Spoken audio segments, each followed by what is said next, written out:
I thought I knew her. Every night we shared a bed, but she was sharing herself with someone else. The late-night calls, the mysterious gifts, I ignored them. Until I followed her. I saw them together, laughing at a restaurant we once loved. The betrayal hit me like a train. How could she? How could I be so blind? My world shattered in a single moment. I was a fool, and now there's no turning back. Families can be strange. No two families are alike. Each one is special because of the different people, ages, and stories. My family is like that too. My name is Harry, and I am the middle child in what you might call a regular family. There's my mom, Martha, my dad, Roger, and my two siblings. My older brother, Greg, is big and strong, just like our dad. My younger sister, Joan, is small and gentle, like our mom. I look different from both of them. I have sandy brown hair, and I am slim. When Greg picked on me, Dad would just laugh and say I needed to be stronger. He often said that life isn't fair. Growing up, we did fun things like having picnics and visiting parks. I always wore Greg's old clothes, even if they did not fit well. My mom bought me belts and suspenders to hold them up, but I still felt out of place. Greg and Joan often got new clothes, while I had to manage with what I had. Dad was usually stricter with me than with the others. Greg was a lot like him, and Joan was often his favorite. Sometimes Dad would call me the mistake. As I grew into a teenager, it felt like my family didn't mind if I missed out on activities or stayed home by myself. Mom was sometimes worried, but then Dad would repeat his line about life being unfair, and I would feel ignored. The one good thing about being alone so much was that I learned a lot. I studied hard and became interested in science and technology. I saved enough money from my allowance and small jobs to build my own computer. I bought parts from different places and figured out how to put them together. My studies became a way to escape my troubles at home. I learned about subjects like physics, geography, biology, chemistry, and history. I also studied English, German, and Spanish. I absorbed everything like a sponge during the hours I spent alone in my room. I was a straight-A student, and my teachers praised me in their reports, even though it felt like my parents didn't pay much attention. Mom would sometimes give me a smile and say, "Well done," while Dad would just grunt. Greg teased me for being a nerd, even though he barely passed his math classes. In later years of high school, Greg became rougher and hit me more, saying it was just brotherly love. Dad seemed to support him. Joan laughed at my troubles, but she didn't help me. One time, Mom found me using an ice pack on a bruise on my side. She held the ice there for a few minutes while telling me not to upset Greg. "But Mom, I don't do anything. I try to stay away from him, but he always hits me when I walk by," I said sadly. "Dad supports this, and Greg bullies me. It feels like I belong to a different family." Mom looked like she wanted to say something, but didn't. Instead, she said, "I'll talk to your dad and brother about this. They don't understand you, I guess, since you don't look like them." A few days later, Mom must have talked to them because Greg started coming into my room while I slept. He would punch me in the stomach. Dad was quiet about it, but his sneer and smile spoke volumes. I always had bruises under clothes that were too tight for me. I tried hard to cover them up at school, but one day during gym class, I was running when someone played a trick and threw a metal bar in front of me. I tripped and fell, cutting my arm. I went to the school nurse, an older woman named Mrs. Erskine. She asked me to take off my shirt so she could clean my cut. "Harry, it's okay," she said. "I've raised 3 boys. I've seen it all. We need to clean this cut so it doesn't get infected." I hesitated, but I took off my shirt, hoping Mrs. Erskine wouldn't see the fresh bruises on my body from Greg. After a few minutes, I felt a little better. The cut hurt a lot, but she treated it and wrapped a bandage around it tightly. When she finished, I turned to put my shirt back on, but Mrs. Erskine saw a big bruise on my back. "Harry," she said, surprised, "are you okay?" I tried to brush it off, knowing that in my family, telling on someone was not cool. "I'm fine, Mrs. E. I must have fallen and didn't realize how badly I hurt myself." She didn't look convinced, but didn't push me. Instead, she quietly told the other teachers that she thought someone was hurting me, so they should keep an eye on me. The teachers watched me closely. They figured out that I wasn't bullied at school, and since I had no friends outside of school, they thought my problems came from home. They couldn't ask me directly, but they helped me apply to several colleges that were a few hours away, hoping to get me away from my parents. They guided me on my choices, and I realized I wanted to study chemistry. My science teachers helped me apply for a scholarship, giving me a chance for a better future. Taking a chance, my favorite science teacher, Mr. Daniels, called my parents and set up a meeting about the scholarship. They came to school a week before it was due, and 5 of us sat in the room. Mr. Daniels, the principal, Mr. McDonald, my parents, and I don't think you see how great this chance is for Harry, Mr. Daniels said. He is one of the best students we've had in years. He could get a full scholarship to study at university. Mr. Daniels had been talking to my parents for almost 20 minutes. That's nice, my dad said. But like I said before, I'm not paying for him to go study. He needs to get a job and learn his place in life. Mr. McDonald spoke up. Mr. Other, what Mr. Daniels means is that the scholarship is fully paid for, so you won't have to spend anything. My dad was surprised, but found another reason quickly. Well, all these schools are out of town, so he would have nowhere to live, and I won't pay for that either. We have a plan for that, Mr. Other, Mr. Daniels replied. I have a cousin who runs a business close to the university. He needs someone to help clean and organize his warehouse. It's not fancy work, he laughed. It can be tough and a bit messy, but it will pay enough for Harry to live near the university and take care of basic needs like food and books. I was surprised earlier when Mr. Daniels told me about the job with his cousin. He said I would help with research and work in a lab, similar to the chemistry I would study. He looked at me, winked, and shook his head a little. I understood the hint and stayed quiet. My dad thought about it for a moment. Well, as long as I don't have to pay. He learns hard work and it gets him out of my house. Great, said Mr. McDonald, getting eager before my dad could change his mind. I have the papers ready for you to sign. It took another hour, but in the end we signed everything and went home.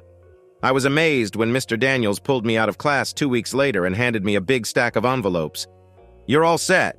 The admissions board has accepted your scholarship and my cousin Norman is excited to meet you over the holidays before university starts and to help you get ready. Mr. Daniels, I don't know what to say. Just remember me when you do. Well, he paused. Harry, you are going to do well in whatever you choose. You are smart. You work hard and you care about others. All the teachers at school have known what was happening at home for a while. I wanted to explain my family, but Mr. Daniels held up his hand. It's okay, he said. You don't need to explain or defend anyone.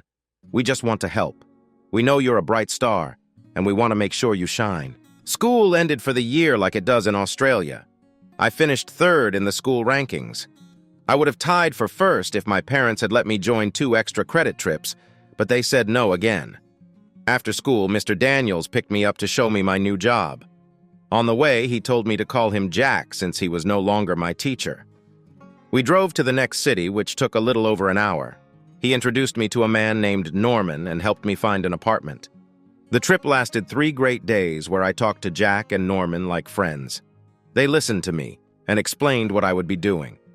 Norman had talked to someone, and I could choose between 2 one-bedroom flats, one close to school and the other closer to work. I chose the one near my job, on the 1st floor of an older but nice building. The building manager was a kind, older man who said I could call him for help if I needed it. On the way back, Jack and I talked about my future, and I felt excited to see that there might be more to life than feeling overlooked at home.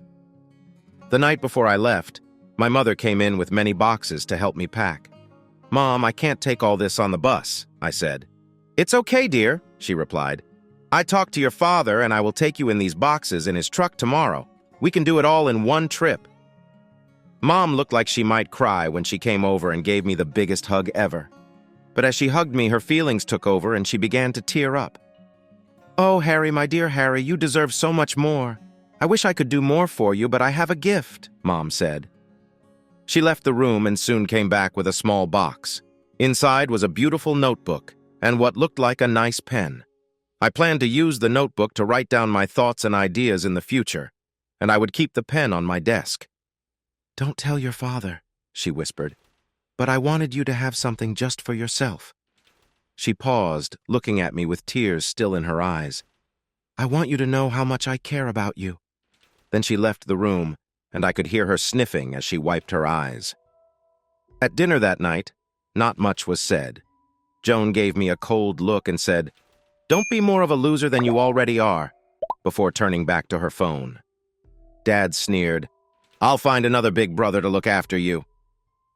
I thought this was just an empty threat since he didn't seem to know anyone outside our town.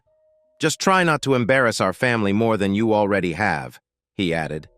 Mom didn't say anything, but she looked at me with the saddest eyes I had ever seen.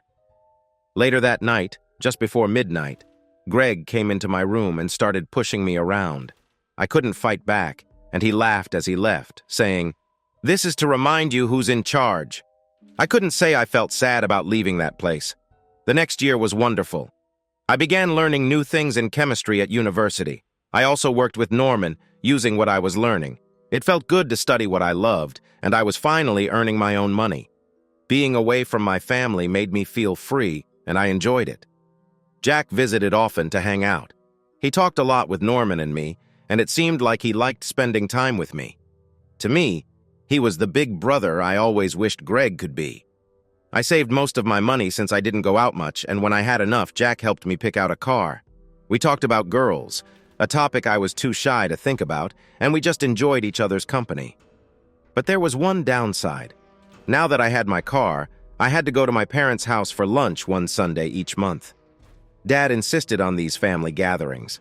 Since I moved out, Sunday lunch had changed. With me gone, my family felt lighter, and they often had new people over.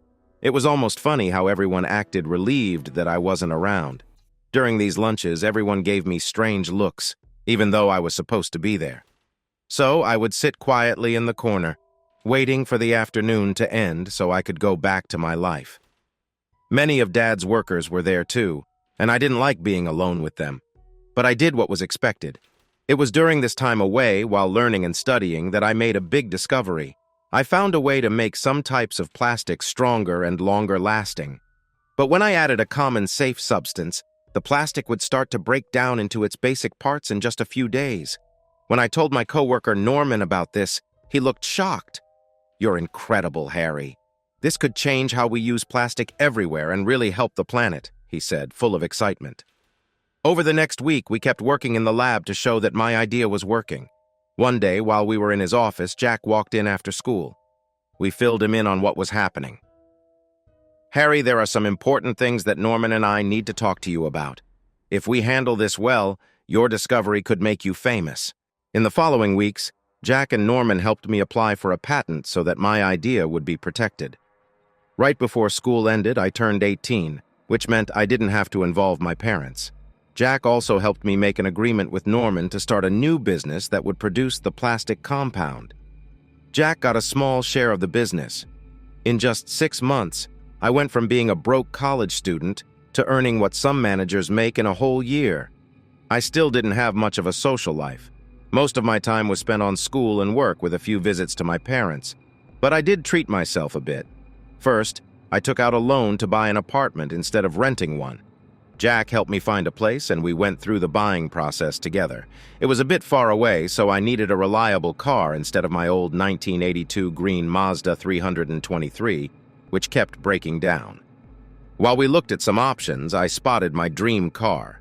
It was a used 2008 Mustang in great condition, with low mileage and a nice suspension upgrade. I had to pay a bit more for insurance because I was under 25, but it felt worth it. When I got inside and started it up, the engine purred and felt ready to drive. Most Saturday afternoons, you could find me in the parking lot washing and shining it up for the next ride. I also decided to update my personal style. I bought clothes that actually fit me, since I have a slim build from a fast metabolism. I started to see myself as more than just my older brother's nerdy little brother. The next time I visited my parents for lunch, I enjoyed a great drive down the highway in my Mustang and attracted a little attention. As I pulled into their driveway, the loud engine caught some people's notice, including my sister Joan. "Hey, buddy. This is a private family gathering," she said, stopping short as if she was seeing me for the first time. "Hey, sis. It's just your nerdy older brother back for lunch." She didn't know how to respond at first, but soon a couple of her friends came over to ask about the car and who I was. They couldn't believe I was Joan's older brother or that I owned such a nice car. It felt nice to be the center of attention. I couldn't help but smile. My mom saw me and almost cried when she noticed my new clothes and my happy face. She gave me a big hug. Dad and Greg just looked at me like they usually did. Dad seemed upset, and Greg looked angry. After that, Dad, Greg, and Joan mostly stayed quiet around me. They only said a few mean things, but they listened to everything I said. Mom wanted to hear all the details. "No, Mom, I'm still your Harry. I just have some good luck," I told her. I also reminded her that she wouldn't leave me alone since that hug a few months ago. I found an idea that could really help people. Jack and Norman are helping me get a patent for it. A patent means people will have to pay me if they want to use my idea. Mom was amazed, but that's not everything. Norman and I started a new company to make the things my patent covers. He gave me a 30% share of the company. He has 30% too. We also gave Jack a small part, and some investors hold the rest. It seems like it will be a big success. Dad looked grumpy. I think he wanted to say something, but he stayed quiet. For the first time, Greg had nothing to say. Right now, I'm only making a little money, but in a couple of years I could have a lot. Plus, I will get to travel to exciting places for research. For the first time, my parents didn't know what to say, and my family was quiet. I didn't get the praise I received from Jack, but they weren't saying the usual rude things either. That week, I went back to work and school feeling cheerful. I smiled all the time. Each month, I joined my parents for lunch, and things felt different. Sure, Joan, Greg, and Dad still didn't talk to me much, but Mom and some family friends seemed interested in what I was doing. Then one Sunday, I showed up, and Mom looked nervous. I hugged her, greeted my siblings and Dad without much warmth, and went to say hi to the guests. Mom and Dad always invited different people over on Sundays, and today was no different. I chatted for a bit, grabbed a plate of food, and sat in my usual quiet spot to enjoy some BBQ sausages, potato salad, and rolls while watching everyone. I wasn't as shy as before, but I still didn't quite fit in with this crowd, especially with my parents' friends. Then I heard someone say hi. "Mind if I sit here?" It felt like I had heard the sweetest voice. I looked up, and there she was. If I thought my Mustang was nice, this girl made it look plain. She was tall and slim, almost 6 feet. She had long, soft brown hair that flowed down to her waist. Her figure was slim, and she had a nice shape under her jeans. Her face was cute. She had big brown eyes, a small nose, and soft lips. She wore large glasses that made her look even more interesting. I think she had said something to me just a moment ago. "Sorry, what did you say?" I asked. She giggled like she knew I had been staring at her. "Do you mind if I sit here? I just want to eat my lunch," she said. "Sure. Go ahead. I'm Harry." "I'm Diana," she replied with a smile. For the next hour, we talked about everything we could think of. We discussed movies, music, my chemistry homework, and my car. Diana was studying at college to help people who had been hurt. She liked dogs more than cats and enjoyed sci-fi movies and video games. She lived about half an hour outside of town, which was also on my way home. By the time we finished talking, I really liked her. We were still chatting when my mom came outside looking for me. "Harry?" she called. "Yes, Mom?" When she saw me, she walked over to where Diana and I were seated. She paused when she spotted Diana. "Diana, how are you, dear?" They exchanged greetings. It turned out that Diana had worked with my dad recently, which was why she was here. "Harry, could you do me a favor?" Mom asked. "Diana's ride left early because of a family issue. Since you're going by her place, could you drop her off?" "Sure, Mom, if Diana is okay with it." She smiled and touched my arm. "I'd love to, Harry." Mom looked relieved. I think she was happy she didn't need to ask someone else for help. 20 minutes later, I was ready to go, and Diana was looking forward to coming with me. I hugged Mom, and as I left, I waved to Dad for the first time. He smiled and waved back. That felt nice. Diana enjoyed the ride in my car, and we kept talking all the way to her home. Finally, she told me to turn into a small apartment complex that looked much like the one I lived in when I first moved out. "It's not fancy. I share a 3-bedroom flat with 2 other girls. We all help pay the bills." She paused. "I can't judge. Until recently, I lived in a small place too. Just 1 bedroom and no roommates." She glanced at me, and I could tell she wanted to say something while we sat in my car. "I had a great time today. Most of the time, families don't seem to care much, but today, I saw that you really care about yours. Even though there was some distance between us, I still showed up for Diana. That's one of the nicest things anyone has ever said to me. There was a quiet moment after that. We both knew she should go inside, but she looked unsure. Diana? Yes? I wanted to ask her out, but I didn't know how. I'd never liked a girl before, and I didn't think any girl had liked me. Next Friday, she said. Yes, Harry. You were going to ask me to see the new Marvel movie next Friday, right? She looked down at my car's dashboard, a bit shy. She was blushing and gave me the chance I wanted, which I felt building all evening. Yes, Friday. We exchanged numbers and emails, the usual things. I wanted to give her a goodnight kiss, but instead I went with a clumsy hug. As I drove home, I couldn't sleep, but I felt like I was floating during my lecture in the morning and while working in the afternoon. After a while, Norman pulled me aside. Harry, did you meet someone? I turned red and started talking. Yeah, Norman, she's beautiful. I met her at my parents' place. Her name is Diana. She goes to college and lives close by. We're planning to see a movie on Friday night. Norman thought it was cute. He kept calling it puppy love all week. He made sure I stayed focused at work because making mistakes in the lab could be very expensive. My job could even be unsafe if I made a mistake. Diana and I talked on the phone a few times that week. When Friday afternoon came, I felt really nervous, so I called Jack. He had spoken to Norman, so he knew what I was feeling. For the first 10 minutes, I told him all about Diana and our talks. I worried that I might mess up on my first date. He laughed and said, It's okay, Harry. Being a little nervous means you like her. But you're just going to a movie, so it won't be awkward. Most of the time, you'll be watching the screen. Just wear those nice dark blue jeans, that white shirt, and the white sneakers we bought you. Don't forget to brush your teeth and use deodorant. Just be yourself. You'll be fine. I said, But I'm not charming, Harry.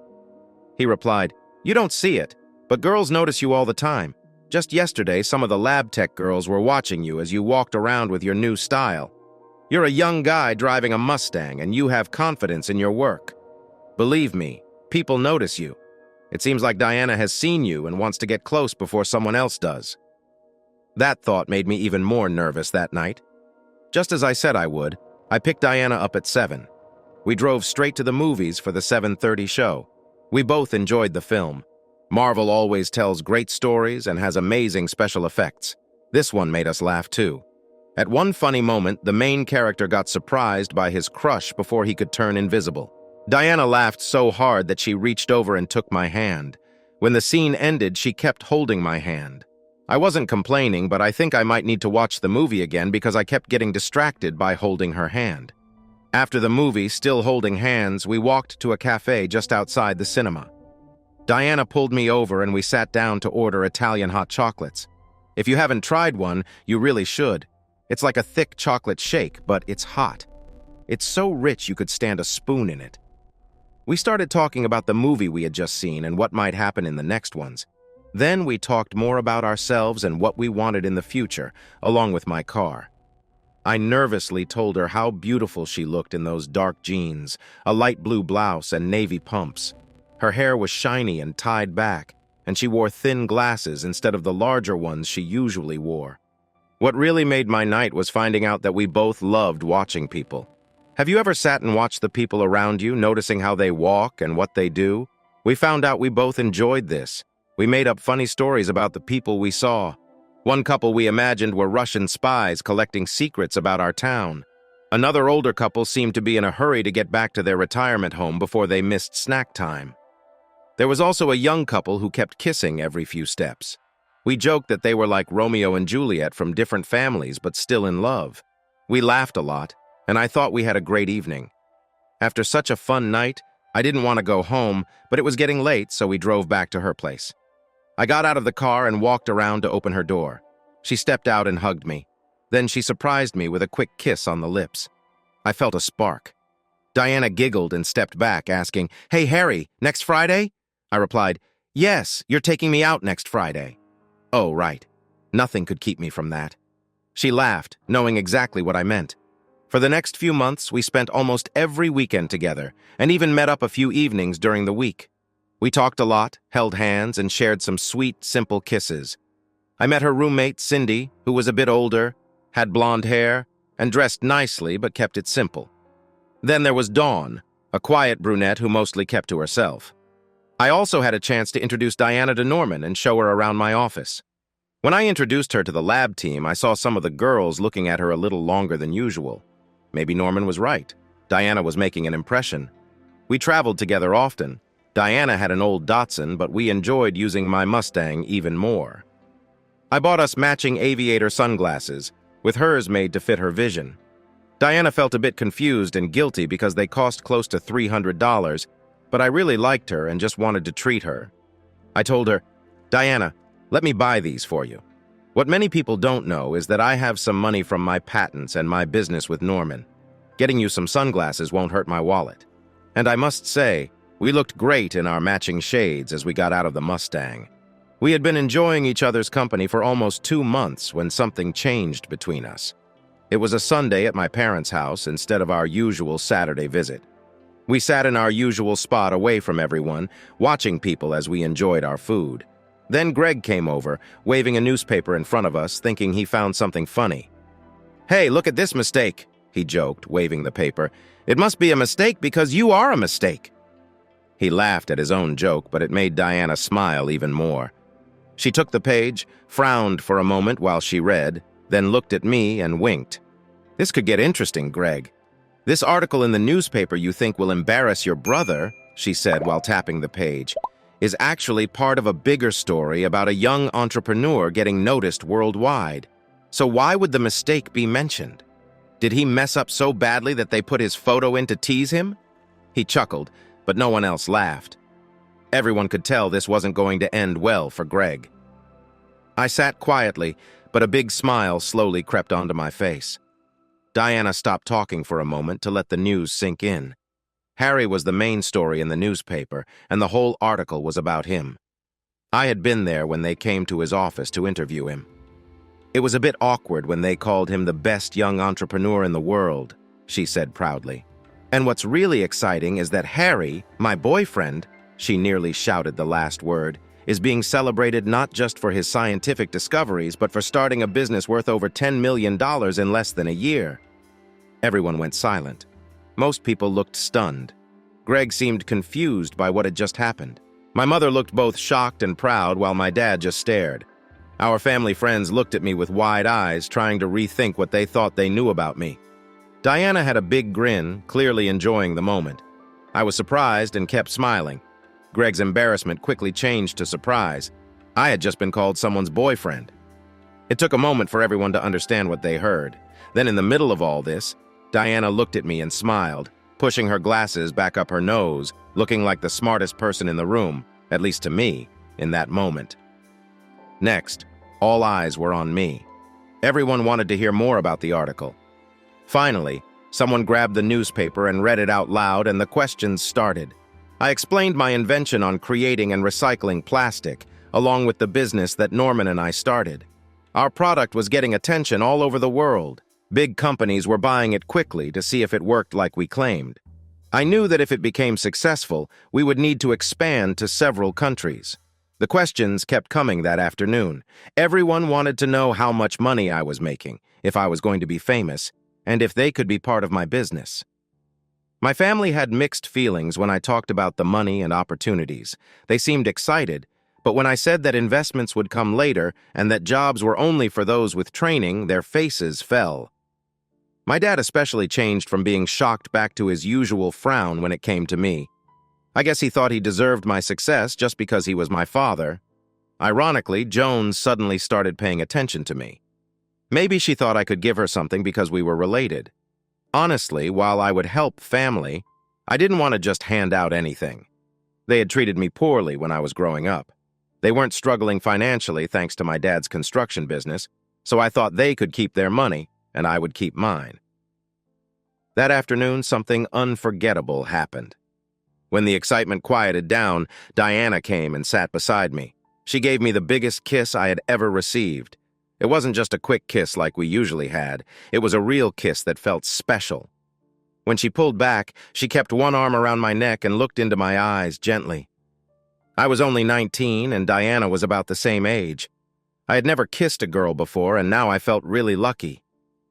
"I'm your boyfriend, right?" I asked. "Yes, silly," she replied with a smile. "You are my boyfriend, and I'm your girlfriend." I smiled back into her big brown eyes and leaned in for another kiss. It was my second real kiss, and I think I loved kissing. Before this, we were just holding hands. But after that moment, whenever Diana and I were together, we always found a way to touch. Something else important happened that afternoon, right before we left. Everyone helped clean up. The guys took out the dishes and trash while I wiped the tables. Diana went to help with the dishwasher. When I walked in, I saw Mom, Dad, and Greg talking to her. She looked a little shy and caught my eye, but didn't say anything. When I walked over, Mom and Diana looked at me, and Dad and Greg moved away. I took Diana to a quieter part of the room. "What's wrong?" I asked. For a moment, she looked unsure, then looked into my eyes. "Nothing you need to worry about," she said, but I could tell she was still worried. "Did my parents say something that upset you?" I asked. She hesitated again and then nodded. After thinking for a moment and looking down at her hands, she spoke. "Yes, they didn't like that I talked about your success. They think you have failed. They want you to be successful, but only in their way. I think Roger wants to control your money." I frowned. "Well, Greg made himself look bad. He should think before he speaks. He always does this. He calls me the mistake because Mom and Dad didn't plan for me, but they had him and Joan all planned out. He never liked it when I was in the spotlight. You didn't just talk about our business with Norman. You also said you were my girlfriend." She turned red at that, and I took her hand and kissed it. "As for my dad thinking he should control my success and money, that's not going to happen. Besides, no one cared about me until you came along. Now I also have the job of looking after someone special to me, so I will work hard to be the boyfriend you deserve." "Oh, Harry." She fell into my lap and pushed me back on the couch. My mom watched from the kitchen but stayed quiet. Diana wrapped her arms around me and rested her head on my chest. She might have shed a few tears. I wasn't sure. The next few months felt like a wonderful dream. Diana and I spent time together whenever we could. She started coming to my house more often, and we shared some great kisses. I even got to touch her a little. She especially liked it when my hands moved from her waist up to her sides and back down. I noticed that sometimes she didn't wear a bra. I thought about taking a step further, but I decided not to. It was the toughest self-control I had ever exercised. When we kissed, it was strong. She pressed her leg against me more than once. I knew we were getting closer, but I didn't think we were ready for anything more serious yet. Perhaps in the future, but not right now. On the work side, things became hectic. The plastic products we were making were in high demand, and I started traveling a lot. Many companies wanted to meet with me, the young inventor. Some trips were just around the country, but others took me abroad. Usually Norman came with me, and we hired a PR firm to send different experts along. Big companies were excited to meet us, and I got invited to nice restaurants for good meals. I also stayed in comfortable hotels paid for by clients. I showed off our unique process in meetings and explained how our products would help in manufacturing. I gave impressive PowerPoint presentations. Every meeting went well, and Norman was happy because everyone wanted to keep placing orders. I always looked forward to coming home because I missed Diana when I was away. We tried to video call every few days. I could see she missed me just as much as I missed her. I took a lot of pictures of the cities I visited, and Diana enjoyed seeing the hotel rooms where I stayed. She had never traveled much, so having a boyfriend who traveled made her feel both excited and a little sad. I hoped that someday we could travel together. Because of my trips, we missed family gatherings for 3 months. Diana said she wouldn't go if I wasn't there. I felt something deeper growing between us. We were always invited.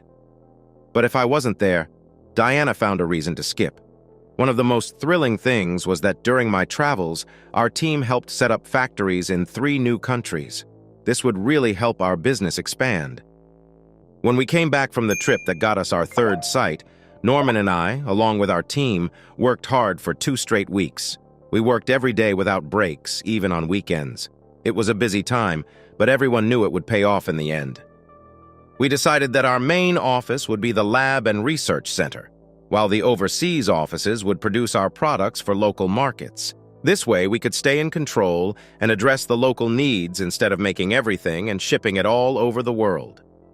While we were busy, Diana often brought me lunch. She would sit with me in my office or in the company lunchroom. Sadly, we didn't get to see each other much during this time. Even after we set up the management structure in those first 2 weeks, I still worked long hours, sometimes up to 20 hours a day.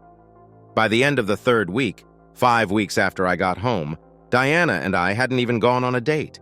Finally, she had enough and arranged for me to have Friday night and Saturday off. She didn't tell me herself. She asked Norman to let me know, and he laughed. When I began to voice my concerns, Harry replied, "That girl really cares about you. She has wanted to see you every single day since we returned. You should spend time with her. She understands that you are busy and that your work matters, but she also needs to feel valued by you. Why not take the evening and tomorrow off to be with her? You work harder than anyone else, so take a break and enjoy the next few days." Everything was ready, and our work would still be waiting for us when we got back. He raised an eyebrow and gave a little smile. "Don't forget to give her some of the gifts you got. Show her how much she means to you." That evening, I decided to do more than just work. I texted Diana to tell her I would be home soon and when to meet me at my apartment. When she arrived, she ran straight into my arms and hugged me tightly. "I missed you so much. Having lunch at your office is not the same as holding you close." She smiled and pulled back to look at me. "So, where are you taking me tonight?" "Sydney," I replied with a smile. "Where is that?" she asked, confused. "You know Sydney, the city in Australia," I said, trying to hide my excitement. I should have mentioned this before, but we lived in Melbourne, which is also in Australia. We had never traveled to Sydney together. I could see how thrilled she was. "A trip for just the 2 of us? I've missed you a lot. I enjoy our lunch dates, but I really want some time just for us." "Just you and me," I said, hoping I said the right thing.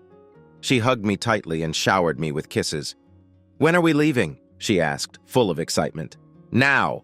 "But Harry, I can't. I don't have any clothes," she said, looking worried. I smiled and pointed to a suitcase I had packed behind the couch. "I got this for you while I was away. I stopped by your place and asked Cindy, your roommate, to pack some clothes for you." Her eyes widened in surprise, and I could see how much she appreciated it. "I bought it for you so you can travel with me sometimes. I missed you so much that my friend Norman had to stop me from coming home early during my last trip." Taking a breath, I confessed, "Diana, I need to tell you something. I love you." I looked down at my feet, feeling nervous. I didn't move, just staring at the floor. She was quiet, and I worried I had messed up and might end up going to Sydney alone. Slowly, I looked up at her. She had a big smile on her face and touched my cheek. I noticed a tear in her eye. "Harry, I love you too." When she kissed me, it was soft and gentle. We held each other close, and I could feel her warm tears on my cheek. It reminded me of our first kiss many months ago, and I knew in that moment that she loved me just as much as I loved her. "We need to go. I have plans for the next few days, just you and me." We took an Uber to the airport and flew to Sydney. It was a short flight. We sat in business class, and the flight attendant brought us some drinks. We sipped together, even though neither of us liked the drink. But it was fun to share it on the plane. It was Diana's first flight, and she was excited about everything. The takeoff, the landing, even using the bathroom. When we landed, a car was waiting for us, and the driver took care of our bags. He drove us into the city and dropped us off at Darling Harbour. There, we had dinner at a nice restaurant with beautiful views. Diana was always smiling, and above all, she was happy to be with me. We enjoyed some delicious food and drinks, and we had a fantastic time together. After dinner, we strolled hand in hand along the harbor on the boardwalk. Diana paused to watch a ferry come in, letting its passengers off. I could feel that something important was about to be said. "Yes, my love," she sighed. "I love hearing you say that, but I worry I don't deserve it." We found a bench with a view of the water and sat down. I noticed this would be a serious conversation. "Harry, I don't share much about my past. My childhood was tough. Both my parents are gone and I have no siblings. I was in state care until I turned 18 and it was not a good experience." I nodded, wanting to support her even as she changed the subject quickly. "When I do think about it," she continued, "there are a lot of hard memories. I had to do things I didn't want to do and I regret them." I saw tears beginning to form in her eyes. "Harry, you are my first love. You are the first person I've truly cared about. When I'm with you, I feel accepted. Maybe the hard parts of my past don't have to control my future. But Harry, I don't deserve your love." Her tears flowed more heavily. "You are so kind and honest. You give me so much. This trip is more than I ever dreamed. I was just happy to be with you and in our little town, but you take time for me even with your busy career ahead. Still, I feel broken and unworthy." I sensed she wanted to say more, so I tried to comfort her. "Diana, it's okay. I understand why you find it hard to talk about your past. I know there is pain there, which is why I never forced it. What you have gotten through makes you who you are, the woman I love. We've known each other for over a year now, and we've been dating almost that long. I promise there is nothing you can tell me that will make me love you less. If you ever need help, I'm here for you. I love you, Diana Brown, with all my heart." She began to cry harder.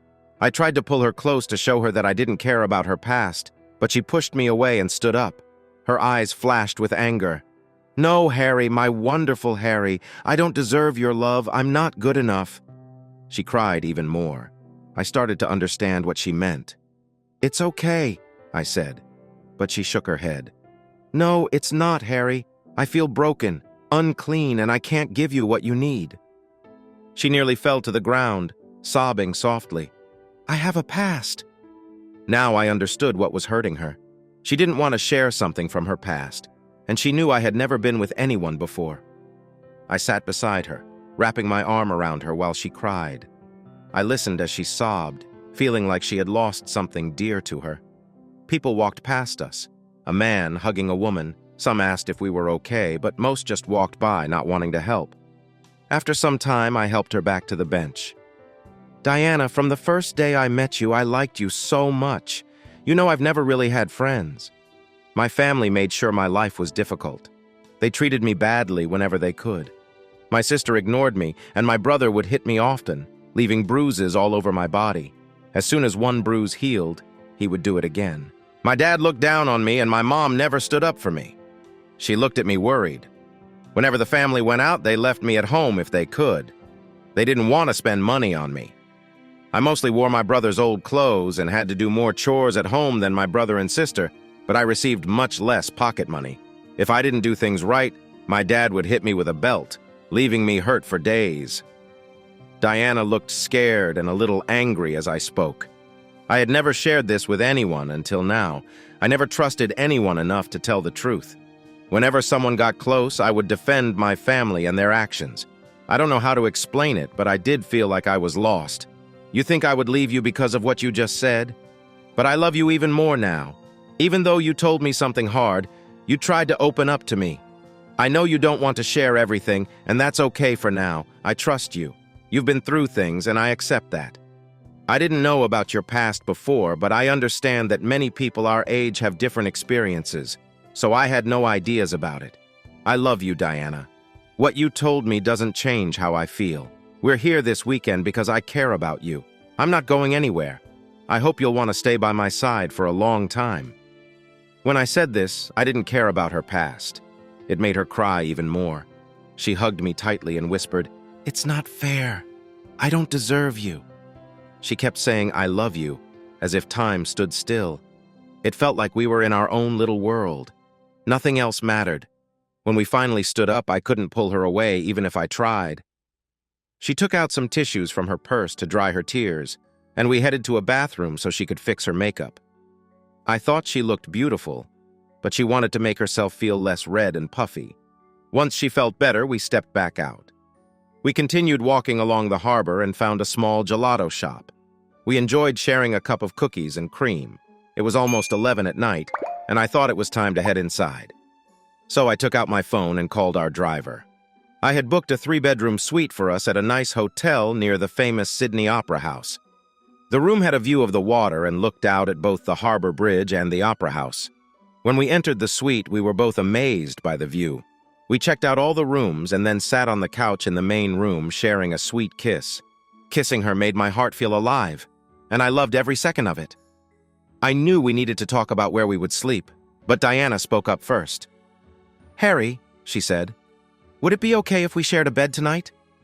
I had such a great night, filled with both joy and a bit of sadness. Tonight, all I want is for you to hold me while I sleep. I want to feel safe with the person I love." For a moment, I felt a rush of excitement. I really wanted to be close to her, and I wouldn't have wanted it any other way. We went to the big master bedroom. Our bags were already there because the driver thought we would be sharing the room. I smiled, feeling so happy to be next to the person I cared about the most. If I was lucky, we might even get a bit closer. Diana picked up a few things from her bag and went into the bathroom. She blew me a kiss as she closed the door. I quickly changed into some cotton shorts and climbed onto the bed. It was a nice bed. I had stayed in many hotels, some really nice, but many places that advertised king-sized beds actually had two smaller beds pushed together, which was awkward because of the space in the middle. But this bed was a real king-sized bed with soft sheets that felt freshly washed. There were many pillow choices, from big, soft ones that made you feel snug to firmer ones that didn't change shape. I tried a few, but when the door opened, I forgot all about the pillows. The woman I had always dreamed of stood there, glowing in the soft light from the lamps in the bathroom. She had a big smile on her face, and her legs were bare. I noticed she wore pretty black shorts. Her stomach was bare and looked fit. She had a small twist in her belly button that I thought was lovely. She wore a light nightgown that stopped just below her chest. I had seen Diana before. She was small, but she had a special beauty. The thin fabric showed a little, but not too much. She raised her arms in the doorway and moved her hips, showing off her shape. "Do you like what you see?" she asked. I was speechless, my eyes moving from her face to her waist and back up. She laughed and hopped onto the bed beside me. We wrapped our arms around each other and shared a warm kiss. This time, our hands explored a bit too. I touched her shoulders and traced the side of her waist. It felt amazing. She ran her fingers through my hair and gently touched my back. I gasped, feeling the excitement grow. "Did I do that?" she asked, already knowing the answer. "Yes," I said, feeling both thrilled and a little nervous. "Do you trust me?" she asked softly. "With my life," I replied with a smile. She took off her glasses and put them on the nightstand. Then she moved down the bed, making me lift my hips as she pulled down the sheets. I felt more open than I ever had before. They say there are two types of guys, those who show and those who grow. Diana smiled. "We might need to get new sheets." There was a small puddle in the middle of the bed. I smiled a little, remembering our fun times. "Let's think about that later in the morning. We have 2 other bedrooms here." We took off the wet sheets to let the bed dry and walked into the spare room across the hall. We hopped into bed and cuddled close to each other. "I love you," I said as I began to drift off to sleep. "I love you too," Diana replied, holding me tight. The next morning, I woke up to her warm body next to me. She had an arm over me and her hand was resting gently on me. She was still asleep and softly breathing. I moved carefully and she slowly woke up. I rolled over to look at her as she opened her eyes. "Good morning, my love. Good morning, Mr. Morning Breath," she giggled. Even though we had washed up the night before, we hadn't brushed our teeth, so kissing was kept to a minimum. But that didn't stop us from enjoying each other's company. Soon, we both felt hungry. We brushed our teeth, got dressed, and then went out for breakfast. Watching Diana get ready was like seeing something truly beautiful. I loved seeing her putting on her clothes. She wiggled her hips in front of me, and I had to sit on my hands to keep from reaching out because we were both really hungry. She found a shirt, slipped it on without a second layer, and smiled at me. "I'm going to tease you all day," she said with a playful grin. We headed to the front desk to ask for new sheets and then went out to find a cafe. We found a small, cozy cafe with great coffee and a nice menu. We sat down to enjoy our meal and watch people come and go. Sitting together, Diana kept her hand close to mine, which made me feel really happy. "Honey, I hope you know you made me really happy last night." I laughed. "Just like you made me happy." "No, Harry, I mean it. I told you I've been with a couple of people before last night," she said a little shyly. "But those times weren't good." She paused for a moment. "But last night was different. You made me feel special, like I was the only person in the world. I felt things I never thought I would feel." I smiled, and her cheeks turned a deeper pink. I was curious, so I asked, "Like what?" She took another sip of her coffee and looked down shyly before meeting my gaze again. "Well, I've never done some things before. If you had asked me yesterday if I would enjoy them, I would have said no. But doing them with you made me feel really special, and I would like to do it again." She found it hard to talk about, but I loved how shy she looked. She continued, "Harry, also, I have never felt like that before, not even by myself." Then she took a moment and added, "You were amazing, and I really enjoyed being with you. You felt new to me, and I was happy to share that with you." Leaning closer, she gave me a soft kiss. After that, we finished our late breakfast and walked around the city together. Then I called our driver, and in 20 minutes, we started our tour of Sydney. He took us to the Opera House where we walked around, took selfies, and had a great time. Then he drove us to the Harbor Bridge, and we arrived just in time for a bridge climb. We climbed to the top while cars passed below us. Diana and I had a truly wonderful day. After that, we went back to our hotel room and enjoyed being together, learning more about what we liked. We took a shower together, rinsing off from head to toe as we got ready to dress. I stopped Diana from reaching into her suitcase. Standing there, she looked at me. "I have a surprise for you," I said. I grabbed a robe and pulled out a suit bag. Inside was a little black dress, along with matching shoes and a purse that I had bought for her in Paris when Norman and I were there for work last month. It was a special brand, and I spent over an hour picking the right size with a salesperson who didn't speak much English. She looked surprised, but happy. After she put on some black underwear, I helped her into the dress. She sparkled and twirled around, enjoying her reflection before heading to the bathroom to do her hair and makeup. "Harry, this must have cost a lot." "You didn't have to do this," she said. "I have the money. I like to spoil the people I care about. People who will enjoy it, not just ask for it." "You mean your family?" I frowned as I pulled out my suit bag with a new suit that matched her dress. "Yes. I didn't think you would know about that. They have been asking me for money. Joan keeps sending texts, and my dad leaves voicemails because I don't like talking to him. He thinks they helped me, so he feels I owe them something." Diana tried not to frown while she focused on her makeup. "Your dad and sister have both tried to call me while you were away. I received voicemails asking me to convince you to help them with different things. They haven't threatened me yet, but I don't want to call them back. I'm not looking forward to the next visit out there.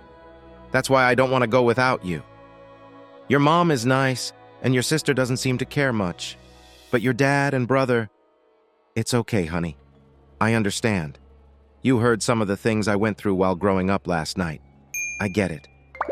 She came closer and looked into my eyes, then gave me a gentle kiss.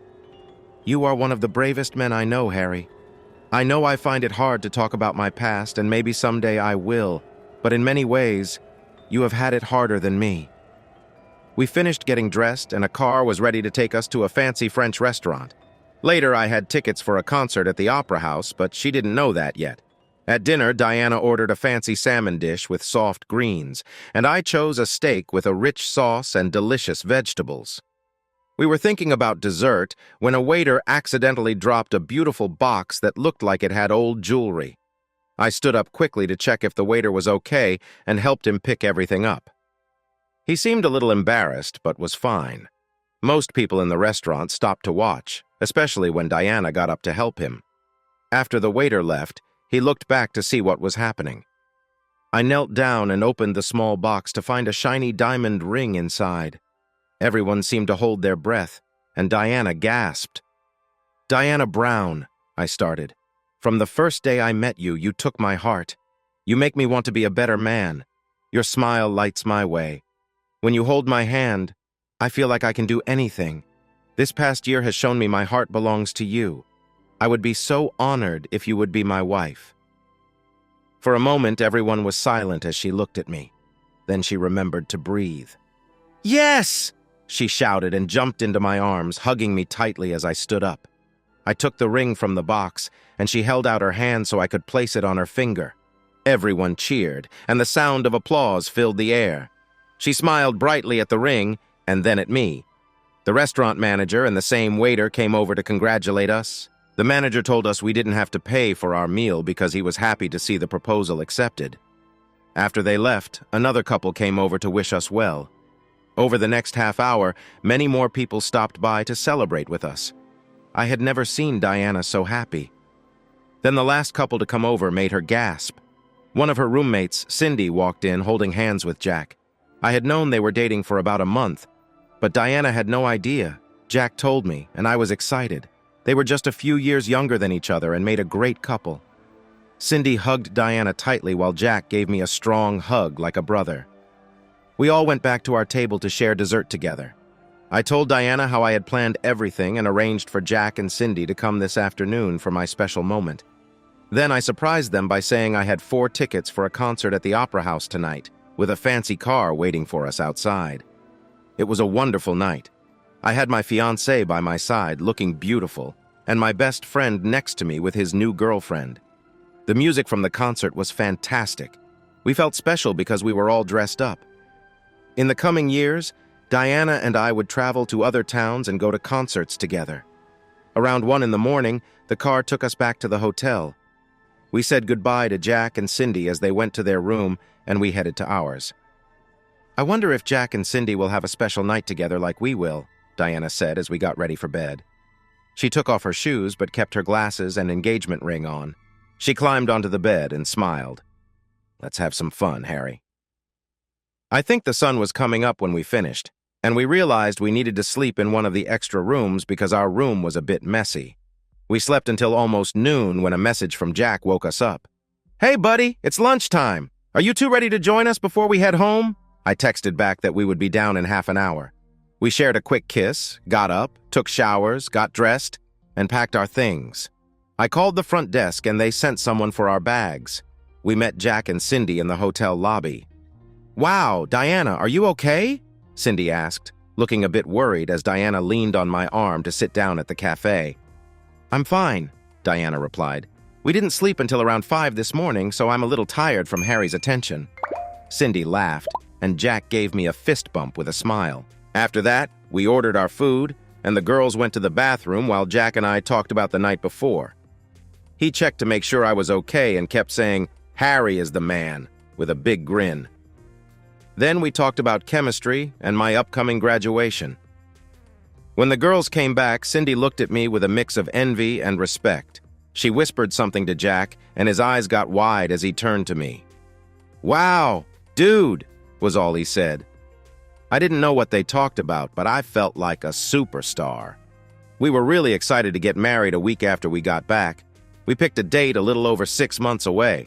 Diana practically moved in with me as soon as we got home. Most nights she stayed over, only going back once in a while to help her old roommates move. We also talked a lot about her studies, and she decided to change her classes to be closer to me. She became a regular at my office. Diana used the coffee table by my couch for her laptop and books. Even though she cut back on her classes, she still got great grades. It was nice to have her travel with me, too. Most of the time it was for work, but our clients and investors really liked seeing Diana with me. I loved showing her places I had visited. We ended up being close in almost every city we went to. When we got to family time, the reactions were mixed.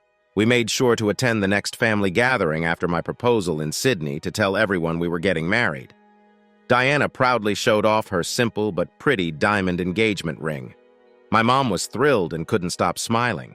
My dad even said, "Congratulations!" Joan was the most excited. She loudly cheered for our engagement and said she hoped Diana would make me a better man. "Oh, honey," Diana said jokingly to Joan, "he made me walk funny right after he proposed." I can tell you he's quite a big guy. Joan nearly spat her drink out, and my face turned red.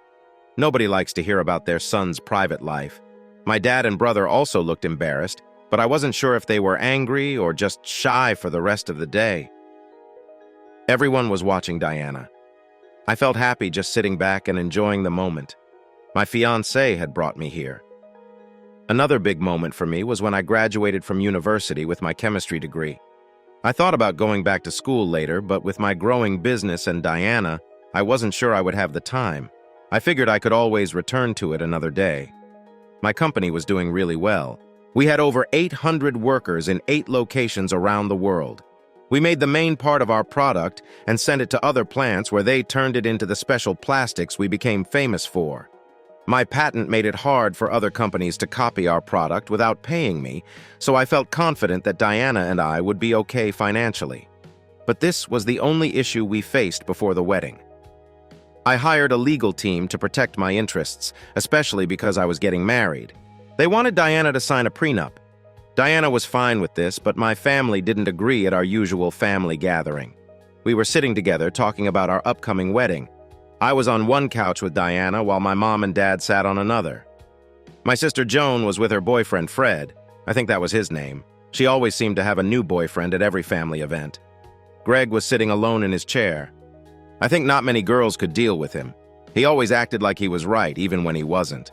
I think he got that way because Dad always gave him what he wanted without correcting him.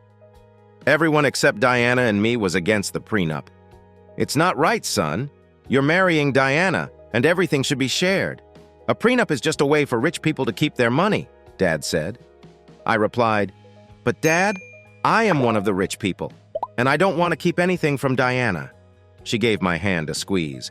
"But you need to understand that the prenup isn't just for me. It's to protect everyone who works for me, too. It makes sure that if something happens to me, everyone, including Diana, will be taken care of." Dad looked upset.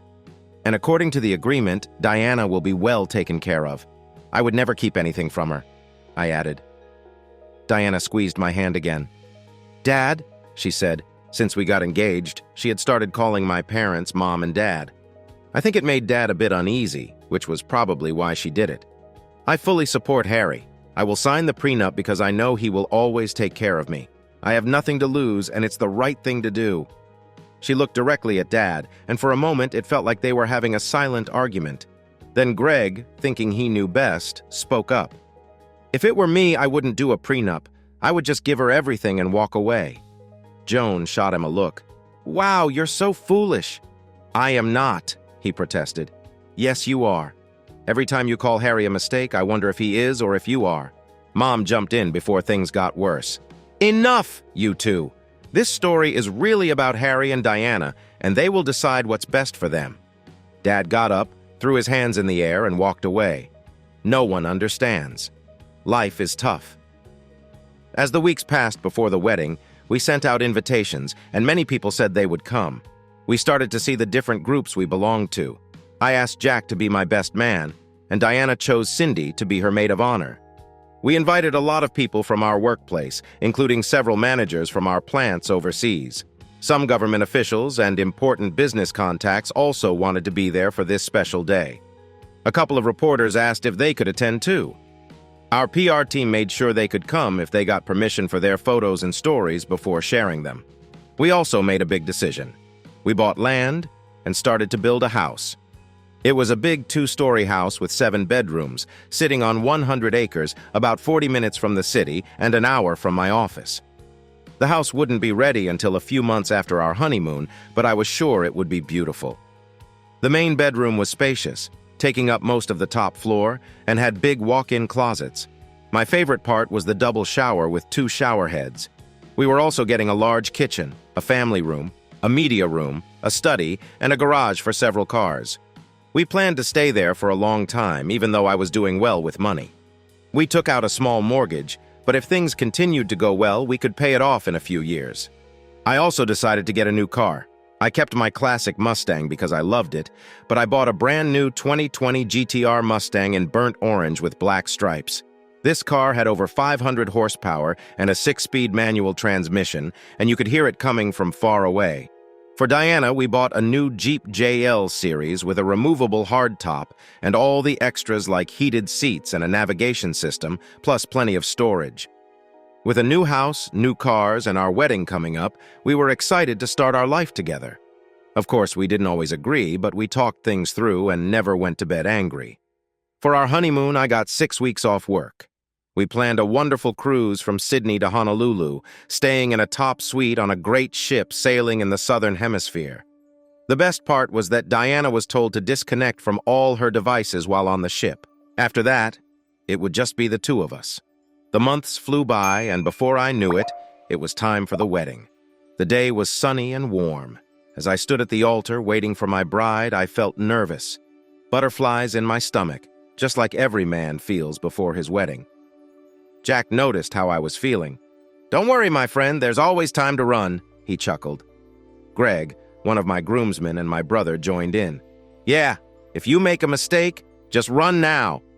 Dad and I will take care of everything for you," Jack joked, giving him a little nudge. Just then, the music started, and Diana came out after getting ready. She walked down the aisle with Norman because she didn't have any family left. Norman was happy to guide her to me at the altar. He had a teenage daughter and felt a bit anxious about the day he would have to do the same. He saw this as good practice, and they made it down the aisle without any problems. As the ceremony went on, we said our vows. When the minister asked if anyone had any objections, we heard a grunt as Mom squeezed Dad's hand tightly, but that was all. And then we were officially married. The reception was wonderful. Diana knew exactly what I liked, and instead of a normal buffet, she hired some of the best BBQ cooks from across the state.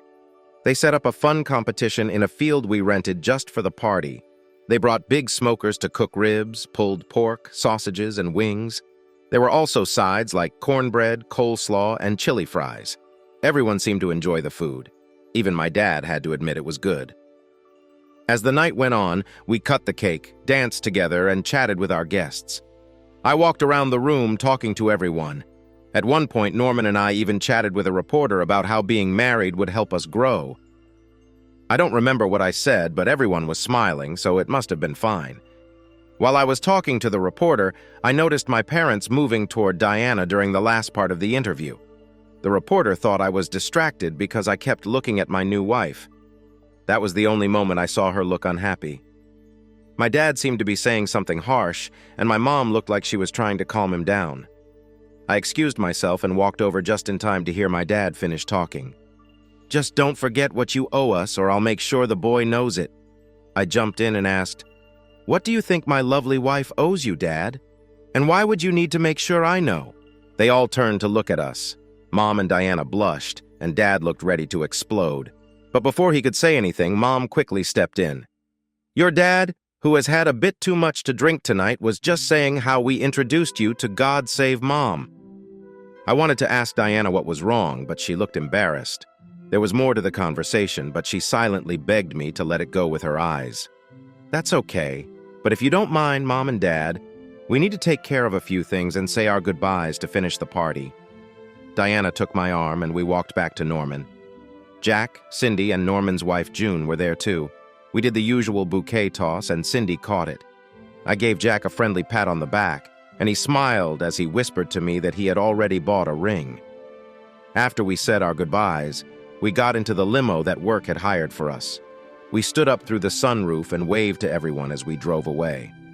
When we arrived at the hotel, I spent almost an hour helping Diana out of her dress. It was a little tricky, but it was worth it. She didn't have on a bra and she looked really nice, but then she quickly went to the bathroom. A moment later, I could hear her and I couldn't help but laugh. "This dress is so hard to move in." I had to ask Cindy and Joan to help me twice today just to get to the bathroom. At the reception, I had to cross my legs, she said. She mentioned that she had taken off her underwear but still had her stockings on. Now, where were we? That night, we shared a special moment to celebrate our wedding. We took our time, feeling tired from the long day. But soon we fell asleep, happy. The next day, we flew to Sydney and were driven to the cruise ship. Since we paid for VIP treatment, we could board whenever we wanted, and the staff treated us well. We decided to board early, and while others were getting settled, I ordered us 2 drinks, and we sat on our balcony. We had a butler just for us during this trip, and he brought our drinks so we could relax. I thought it was a good time to talk about what happened at the reception last night. "Diana, are you okay? I felt like something was wrong with Mom and Dad. When I jumped in, did I miss something?" Diana turned a bit red, took a sip of her drink, and sighed. "You're right, Harry. There was something going on, but it's not my place to say too much about them. What you walked into was your dad trying to put pressure on me. Now that we're married, he wants you to give part of your business to them. I don't want to keep secrets from you." She raised her hand and added, "I don't know everything. but I know enough to say that it could hurt you. However, it's not my place to share this. They need to tell you themselves. If I say something without them, it might make things worse." She looked sad. "I'm really sorry, my love. This isn't how I wanted our honeymoon to start. Please know that I love you very much. I'm fighting for you against your father and others who don't wish you well. I never want to see you sad. I'll always be here for you." It was just one day into our marriage, and we were already facing tough trust issues. As we sat and sipped our drinks, I felt deep down that Diana loved me completely. We sat silently for about 5 minutes while I tried to sort through my feelings. On one side, my wife didn't want to tell me something because she was worried it would hurt me, and she felt that sharing part of the truth wouldn't help either. On the other side, we were married, and we needed to trust each other fully. I decided to trust Diana, even if it was hard. "I have to say I'm upset. There's a secret involving me and my family, and it seems like you're part of it too," I said. She nodded, and I sighed. "But Diana, I'm going to trust you. I believe you want what's best for me and for us. I feel a little scared, but as long as you're with me and help me, I'll let you lead the way." She stood up from her chair, came over and sat on my lap. She kissed me. "My husband, my love, I'm sorry for what I have to say, but I want what's best for you. I know you want to know the truth, but telling you now might hurt you more. I just need a little time to figure this out for you." She kissed me again. "But now isn't the time for this talk. It's our honeymoon, and I think you owe me some fun." So I relaxed a bit over an hour later after our feelings settled and the dark thoughts faded away. Diana and I walked hand in hand around the ship. At first, our butler Phil walked with us, but then we told him we wanted to explore on our own. Those first few days were magical. We spent time in the sun, enjoyed the spa, watched shows, and played shuffleboard and table tennis. The ship stopped at islands, and we took guided tours of beautiful places. Diana had bought a bright navy blue bikini that fit her well. It was a little snug, showing off her figure, but still looked nice. I felt a bit jealous, but also proud seeing other guys, and even a few girls, turn to look as she walked by. The best part was the themed parties at night. Everyone dressed up for different themes, like All in White or Gatsby style. It was so much fun. We were invited to have dinner with the captain as special guests and got a behind-the-scenes tour of the ship. We were very close during our trip. Each day we shared special moments together. One day, after returning from the beach, Diana changed into comfortable clothes and we shared a lovely time together. She lay back on the bed and I soon joined her. We both felt very close and happy as we connected with each other. Diana was playful with me, and I wanted to make her feel good too. We enjoyed exploring our feelings together, and it felt like time stood still. Each touch and smile felt special. We both reacted to each other in ways that showed how much we cared. It was a moment we would always remember. After a while, we caught our breath and shared a laugh. I felt tired but very happy. I pulled Diana closer and kissed her gently, feeling grateful for our time together. "That was amazing," I said. "I didn't expect to feel that way." "I know," she replied, smiling. "I just wanted to make you feel good. But you know," she added with a teasing look, "I'd really like it if you did something nice for me later." I smiled, thinking about how wonderful she looked. "Sure, I can do that." We woke up, took showers, and got ready for dinner before heading out. When we got back later that night, I was still a bit tired. But my wife was full of energy, and we ended up having a great time together. Even though I didn't have as much energy after a long day, we enjoyed our honeymoon as a loving couple. We spent a lot of time together, and I had never felt closer to anyone than I did on that boat. When we arrived in Honolulu almost a month later, we were exhausted but relaxed. It felt like we were a new couple. I had booked us 2 nights in a beautiful hotel to end our trip. It was a penthouse with a lovely view of the water. On the first day, we slept and tried to get used to being back on solid ground. If you've been on a ship for a while, you might still feel like you're moving when you return to land. Resting helped us a lot. Holding my wife close felt comforting too. On the second day, we spent time by the pool and talked about our plans for when we got home. Diana was almost done with her college degree, and she couldn't wait to start looking for a job. She knew she didn't have to work because of my income, but she wanted to be active and help with expenses before we had kids. Speaking of kids, we both agreed we wanted to start a family sooner rather than later when we got back. Diana planned to stop taking her birth control pills, and we'd let things happen naturally. We felt ready to be parents and wanted to enjoy our lives together even when the kids grew up. We talked about our dream house, which was being built and would be ready in a few months. We loved the idea of hosting barbecues and birthday parties by the pool for our children. That thought made Diana really happy, and it was clear she was excited about having children soon. "My love, you promised me something nice the other day, and I'm still waiting," she said with a playful smile. I was instantly ready to surprise her. We got up from our lounge chairs and went to our room. Inside, Diana playfully took off her top, showing off her beautiful figure. She left the rest of her clothes on and knelt on the bed, leaning forward until she was lying flat on the sheets. As I said, my wife is truly lovely. She has a slim figure and everything about her looks great. With her back to me, she looked wonderful in her bikini bottoms. I took off my shirt and leaned down for a better look. I helped her gently onto the bed, and once she was lying down, I slowly moved away from her. We both laughed as we got all tangled up in the sheets. She reached over and held my face and said, "I love you so much, Harry. That was amazing." We both fell asleep for a bit, and when we woke up, we went to the shower to freshen up. Diana walked with a little bounce for the next few days, but she kept smiling until we boarded the plane to go home. The next few months were wonderful. Diana and I were really happy being married and spent lots of time together. We had fun with our friends Jack and Cindy and Norman and June. Our new house was coming together, even though the pool and garden still needed work. When I returned to work, we had more orders than ever, and all our projects were busy. I was away from home about a week every month, and 2 of those trips were overseas. But Diana always joined me because she didn't want to be apart. Having enough money made it easy for her to stay with me during the day while I worked. Diana would set up in my office. She worked on little projects for our house or contacted people online for support in our counseling course. She also talked with the staff. They liked her because it was nice to know the boss's wife. Sometimes she would explore famous places with one of our staff driving her around. We were having a fantastic time, almost like we were on a second honeymoon. When we got back home, we began thinking about our future. We still went to family gatherings every month, but we could only attend every few months because we were so busy. Another big choice we made was to stop using her birth control pills after 6 months of marriage. We bought some pregnancy tests and got ready to start a family. A few weeks later, we were at a family gathering. It was quiet, just us and family. It was the first time we had been there in a while. Diana noticed I was a bit uncomfortable. We had told my parents we were thinking about having a baby, and they were asking us many questions. Joan and Greg sat back and watched, and I was tired of my family judging everything I did. They thought it was too soon for us to have kids and said we should focus on our jobs. Even Joan and Greg said they believed we were making a mistake by wanting children so early in our marriage. After Greg made a nasty comment about how small I was and how long it would take me to have a child, I lost my cool.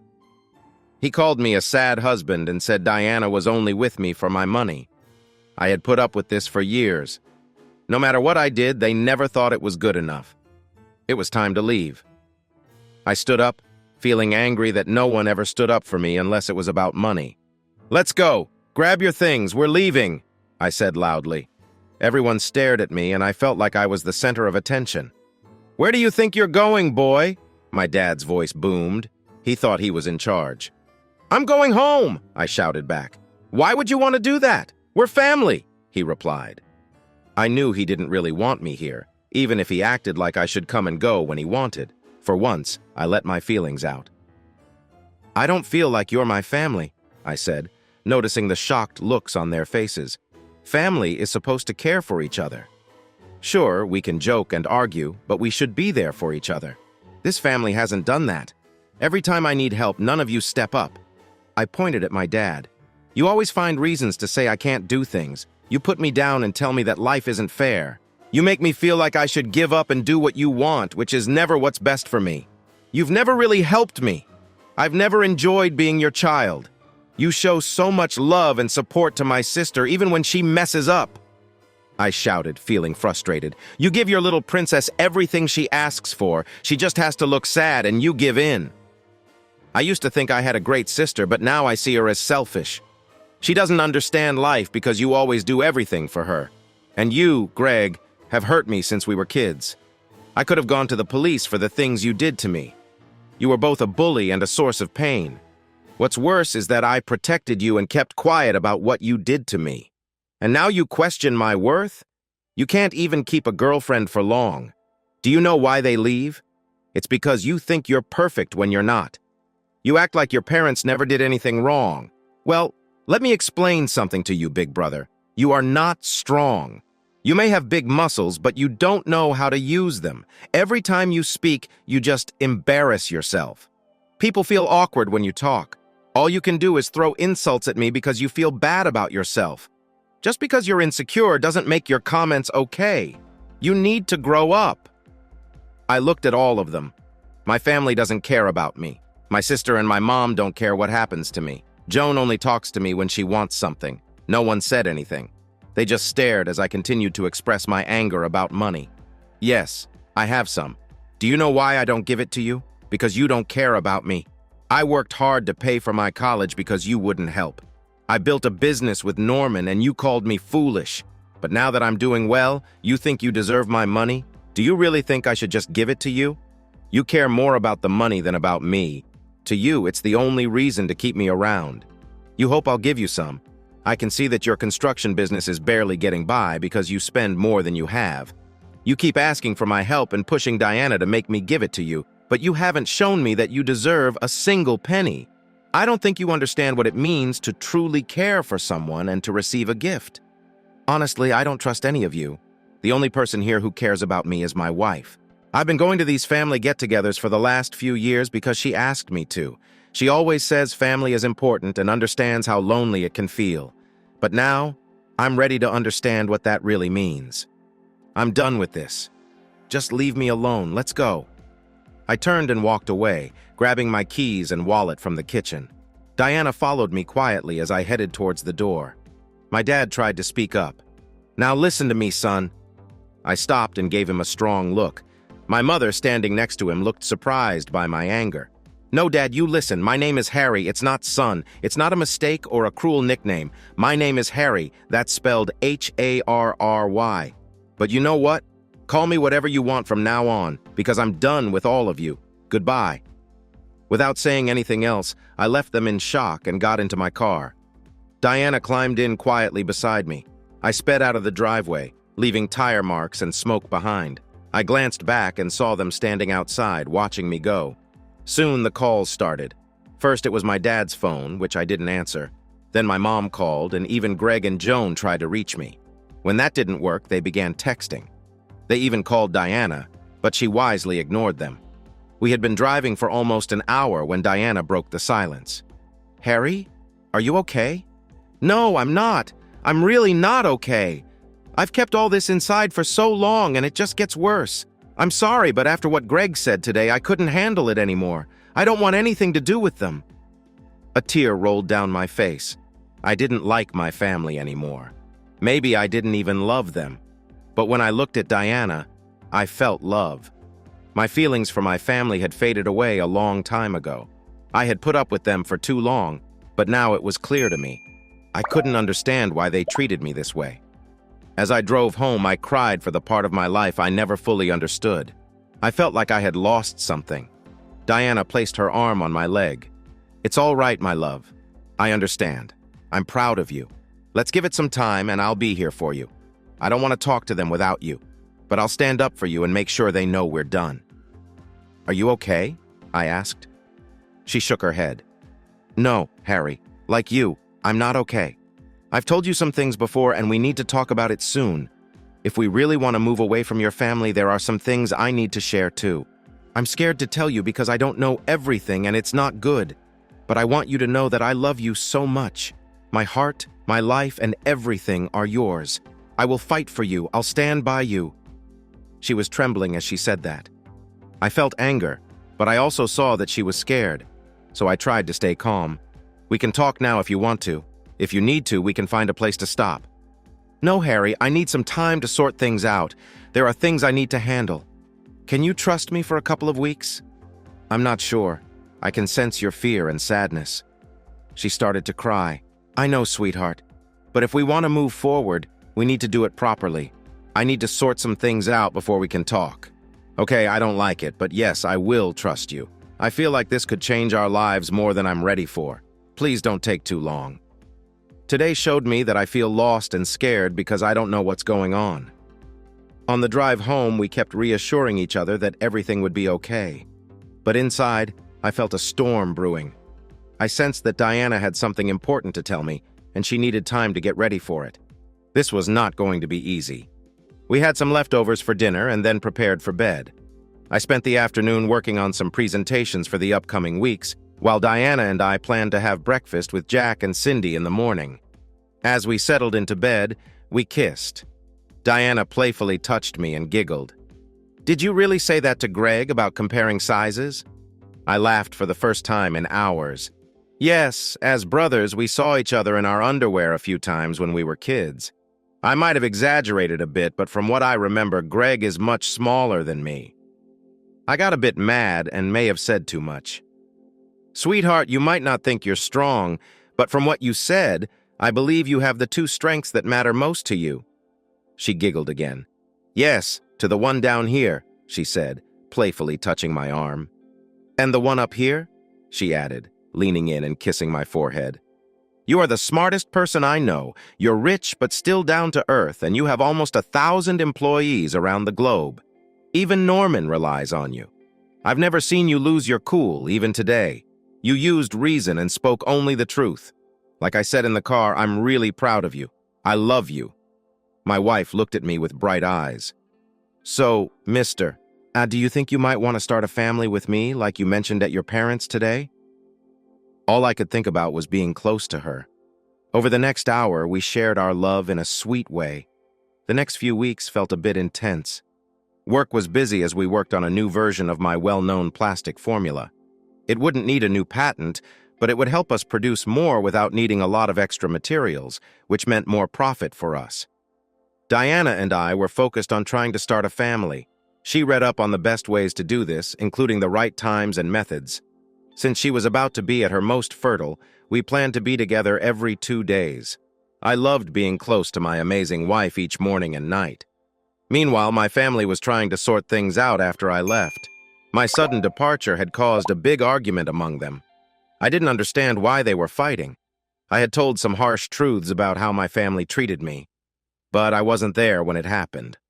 When my mom couldn't get in touch with me or Diana, she tried calling Norman and Jack. They didn't know about our family issues. When I opened up a little, they felt bad for me. Jack especially wanted to help make things better. "Harry, you will need to talk to them again. Why not do it sooner?" he said. He told me I had said what I needed to say. I was surprised when he mentioned he noticed the marks on me when we were kids. He said some teachers and students had seen them too. They thought it was either my dad or Greg. This is why they worked hard for my scholarship. "We wanted to help you get away from that house before things got worse. You've come so far. You have a wonderful wife, a good job, and you will be a great dad. But you need your family too. If you can talk to them, just make sure it's on your terms." I didn't want to agree, but he was right. I knew any conversation had to be my choice. I just didn't know how soon that choice would be ignored. The next evening, Deanna and I had just finished being close and were lying on the bed when she surprised me with what she said. "Harry, I think I need to see your parents tomorrow." "What?" I nearly shouted. I was still trying to understand what Jack had told me, and it was hard. She sighed and said, "Cindy called me today. She mentioned your talk with Jack. He really worries about you. I also need something from your parents before we can figure things out. If I visit your mom without your dad or Greg, it might stay calm." I felt uneasy about this. Something felt off. "I'm sorry, but I can't go along with that. My wife had rescued me from these people, and she always said she loved me. She was the one I loved completely. But right now, my heart was aching because of my family. Trust me," she said. And against my better judgment, I did. I stepped out of my parents' bedroom and stumbled in the hallway. My mother touched my shoulder, but I wasn't thinking clearly. I pushed her away hard. She stumbled back, shocked, but I couldn't focus on her. I was in so much pain it felt like my heart would break. Then I heard my sister laugh. "Guess we can call him a loser now," she said. I started to cry. I stood up, confused about what to do. My arms felt heavy. I could feel my heart pounding in my neck. In the bedroom, I heard my dad making noise. It shook me to my core. I backed away down the hallway, grabbing the table by the front door. "No!" I cried. I could still hear their laughter. My mother was starting to recover from the push. She looked at me and said, "Harry, it will get better." But I ran out the door. I couldn't bear the betrayal from Deanna and my family anymore. I hurried to my car, feeling lost and unsure how I even started it. I drove away quickly, crying and not thinking about what would happen to me next. To me, my life felt over. All my reasons for living were gone. I felt betrayed by the one person who promised to be with me. When the police sirens began to chase me, I was speeding far too fast. I didn't care. I turned sharply. My tears dried up, replaced by anger. I switched my car into sports mode to make it harder for the police to follow. They probably knew who I was, but it didn't matter. They had not experienced the same betrayal I had. If I went down, I wanted it to be memorable. But then a scary thought hit me. What about my unfaithful wife and my family? If I died, they would get everything. I was still managing to escape the police for now, but help would come soon. I think I called Jack quickly. "Hey, Harry, how are you? Did you find Diana?" he asked. I tried to stop the tears. "No time to talk. I'm in trouble and need you at the police station right now. Call Norman too and make sure my lawyer is ready." "I'm sorry, but I can't help with that," he said. I saw my sister sitting with Diana. Joan stood up, sighed, and smiled at me. I heard my mother's voice come from my wife's mouth say, "Don't worry, boy, this will fix everything." I almost yelled, but held it in. I was in some kind of lounge across the room where Norman and June were sitting at a table. Tim was there too, but Jack and Cindy, who I thought had been there before, were gone. When I moved, they all noticed me right away. June quickly came over to me, her calm voice soothing me. "It's okay, Harry. You're all right. You're still at the police station. It's morning and everything will be fine." She gently rubbed my back, and when I sat up, she sat down next to me. She kept saying that everything would be all right. I often wondered what a mother's love felt like. Now June seemed to care for me more than my own mother ever did. "Where are Jack and Cindy? I thought they were here before." Tim, Norman, and June exchanged worried looks. "I don't know if you're ready for this, Harry," Norman said. I swallowed hard. My heart started beating faster, and I felt tight in my chest. "Diana?" They nodded. I knew I had to hear it, so I prepared myself for the truth. "They are at the hospital with Diana." "The hospital? Wait. Hospital?" I felt like my whole world had fallen apart. It seemed like everyone was against me. But I still cared about her. Was she hurt? Had something happened to her? Norman spoke again. "Harry, we've been talking for the last few hours and think we understand what happened last night. If I were you, I would feel betrayed too. You think almost everyone has let you down. We believe what you saw upset you so much that you couldn't think or speak. We got 3 words out of you, and that led us to some ideas. That's why Tim went to your parents' home to find out more." Tim took control of the situation. There were problems, and it wasn't over yet. 2 police officers knocked on your parents' door around 2 in the morning. They saw lights on, so they knew someone was home. After knocking for about 15 minutes, your mom finally answered. The officers didn't have a strong reason to enter without permission, but they had enough from your report to ask questions inside. After another 20 minutes talking to your mom, your dad stepped out to send them away. He insisted everything was fine, that it was just family at home, and there hadn't been any issues apart from your earlier argument with your wife. He told the police he had kicked you out because you were rude to family. He said your wife stayed to help them because of your anger. He paused and looked at me. "How are you doing?" he asked. I clenched my teeth. That wasn't the truth, but I could tell this wasn't the whole story. I would keep it together for now. Tim nodded. Norman and June were listening too. They hadn't heard everything since I was still asleep. They only knew that Diana was in the hospital being taken care of. The police had no more information, so they were getting ready to leave. But just as your mom closed the door, your brother came out of the master bedroom, shouting and not dressed. "Dad, hurry! She's waking up! We need to put her to sleep again." "What?" "Norman!" June and I shouted at Tim at the same time. We jumped to our feet. "Harry, Diana was drugged!" I felt like my world was closing in. I could hardly breathe. This time my pain was for Diana. I was there and I hadn't noticed. She was tied down and couldn't move, but I hadn't seen it before. Oh no, what have I done? I left her there. I felt faint. I was in the room and I thought I was going to fall, but June caught me. "Harry," she whispered, "don't fall. Diana needs you right now." She was right. I had let her down worse than I thought. I needed to know more. I was determined to hear the rest. I think they could tell. "Tim, please keep going. I need to know." He nodded. "It's okay, Harry. This is hard for everyone." He took a deep breath. "It seems that Greg and your parents were shocked at first. Your dad tried to shut the door, but the leading officer pushed it open and went into your parents' bedroom where Greg had just come from. Your brother ran away to the back of the house. The officer would have chased him, but he found Diana instead. His partner was calling for backup and getting ready because things were becoming serious. They found Diana tied to the bed, crying and calling for you. Your sister was next to her, lying back and watching, knowing Diana couldn't fight back. Soon, 4 more officers arrived, and within minutes they were all in the house. More backup was coming. They arrested your sister right there on the floor by the bed and your mother at the front door. But Greg and your dad managed to escape. They ran to the back of the house and attacked an officer who was looking for them. Then they did the same to another officer. Now both of them are in the hospital. Your father and brother are on the run. Diana is okay now. They untied her and covered her with a blanket until the ambulance arrived. Harry, she knows you were there last night. She's feeling very tired but keeps asking about you. Even in her sleep, she says she needs to keep you safe. I have to go to her. I told her I need you to wait a few minutes, Harry. With everything that's happening, you are not under arrest.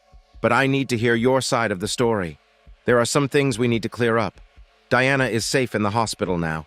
When can we take him to see his wife? June asked. Soon. Harry, can I get your statement? The sooner we do this, the better. For the next hour, I told Tim, Norman, and June who could stay. I explained what happened and how Diana went to talk to my parents after I got upset with them. I said she needed to discuss some important family matters with me. I shared how I panicked and went to my parents' house after I got the text saying she wasn't there.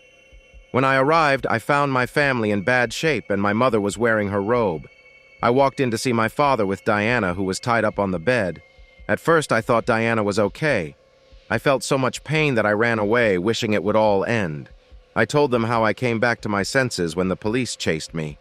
I drove straight here to turn myself in and called Jacques to get Norman and a lawyer. I told them how I fainted and couldn't remember much until Tim arrived. I woke up here a little while ago. Tim took notes and asked about certain names and comments. He seemed to be deep in thought. Finally, I told him my father never called me by my name. Greg always called me the mistake. So maybe they thought that comment was meant to hurt me more. Harry, this is serious. When we were in school, you often wore clothes that were too big. There were rumors that you walked funny and had bruises when doctors examined Diana. They found bruises on her back that looked like she had been harmed. Does this connect to what you went through? I felt my anger rising. My family hurt my wife, just like they had hurt me. The woman I would do anything for was hurt because of me. I needed to be strong. I explained that Greg used to hit me when he wanted to, and that was how my family treated me. I shared how my hard work was often ignored. After about 10 more minutes, Tim seemed satisfied and asked us to wait while he wrote his report. It took about 20 minutes for Tim to return. Okay, everyone, I have some news. First, the charges of speeding and trying to escape the police are dropped. Instead, you will take a defensive driving course to make things easier for you. I talked with the station boss, and he agreed to help you with some police charity events coming up. This was the biggest legal problem you had, so now you can relax. Just as I was processing this, he added, I'm getting a car to take you to the hospital. You shouldn't drive right now. He glanced at Norman and June. We can take both of you if you'd like. Then he paused. Your mother and sister are here. He waited for a moment. Your mother wants to see you. That was simple for me. I don't care. I need to see Diana. Tim nodded, and we figured out the rest. Tim drove me straight to the hospital in his police car, while Norman and June took my car home. They were going to get some clothes for Diana and me before coming to the hospital. When we arrived, they took me right to the special room where Diana was. After moving her from emergency care and checking her status and insurance, I saw she was getting great care. She was hooked up to several machines and looked uneasy. I went right to her bed, kissed her forehead, and held her hand. I wasn't sure if she could feel me there, but she seemed to calm down. Just then, Jack and Cindy walked in while holding Diana's hand. We embraced and cried together.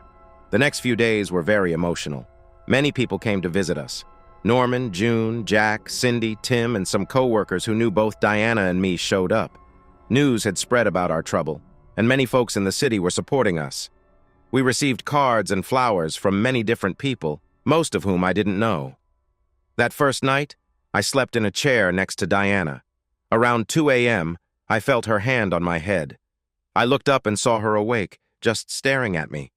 I hadn't let go of her hand since I got there. "I'm so sorry," I said first. "Please tell me you love me," she asked, her eyes full of hope. "I love you so much," I replied.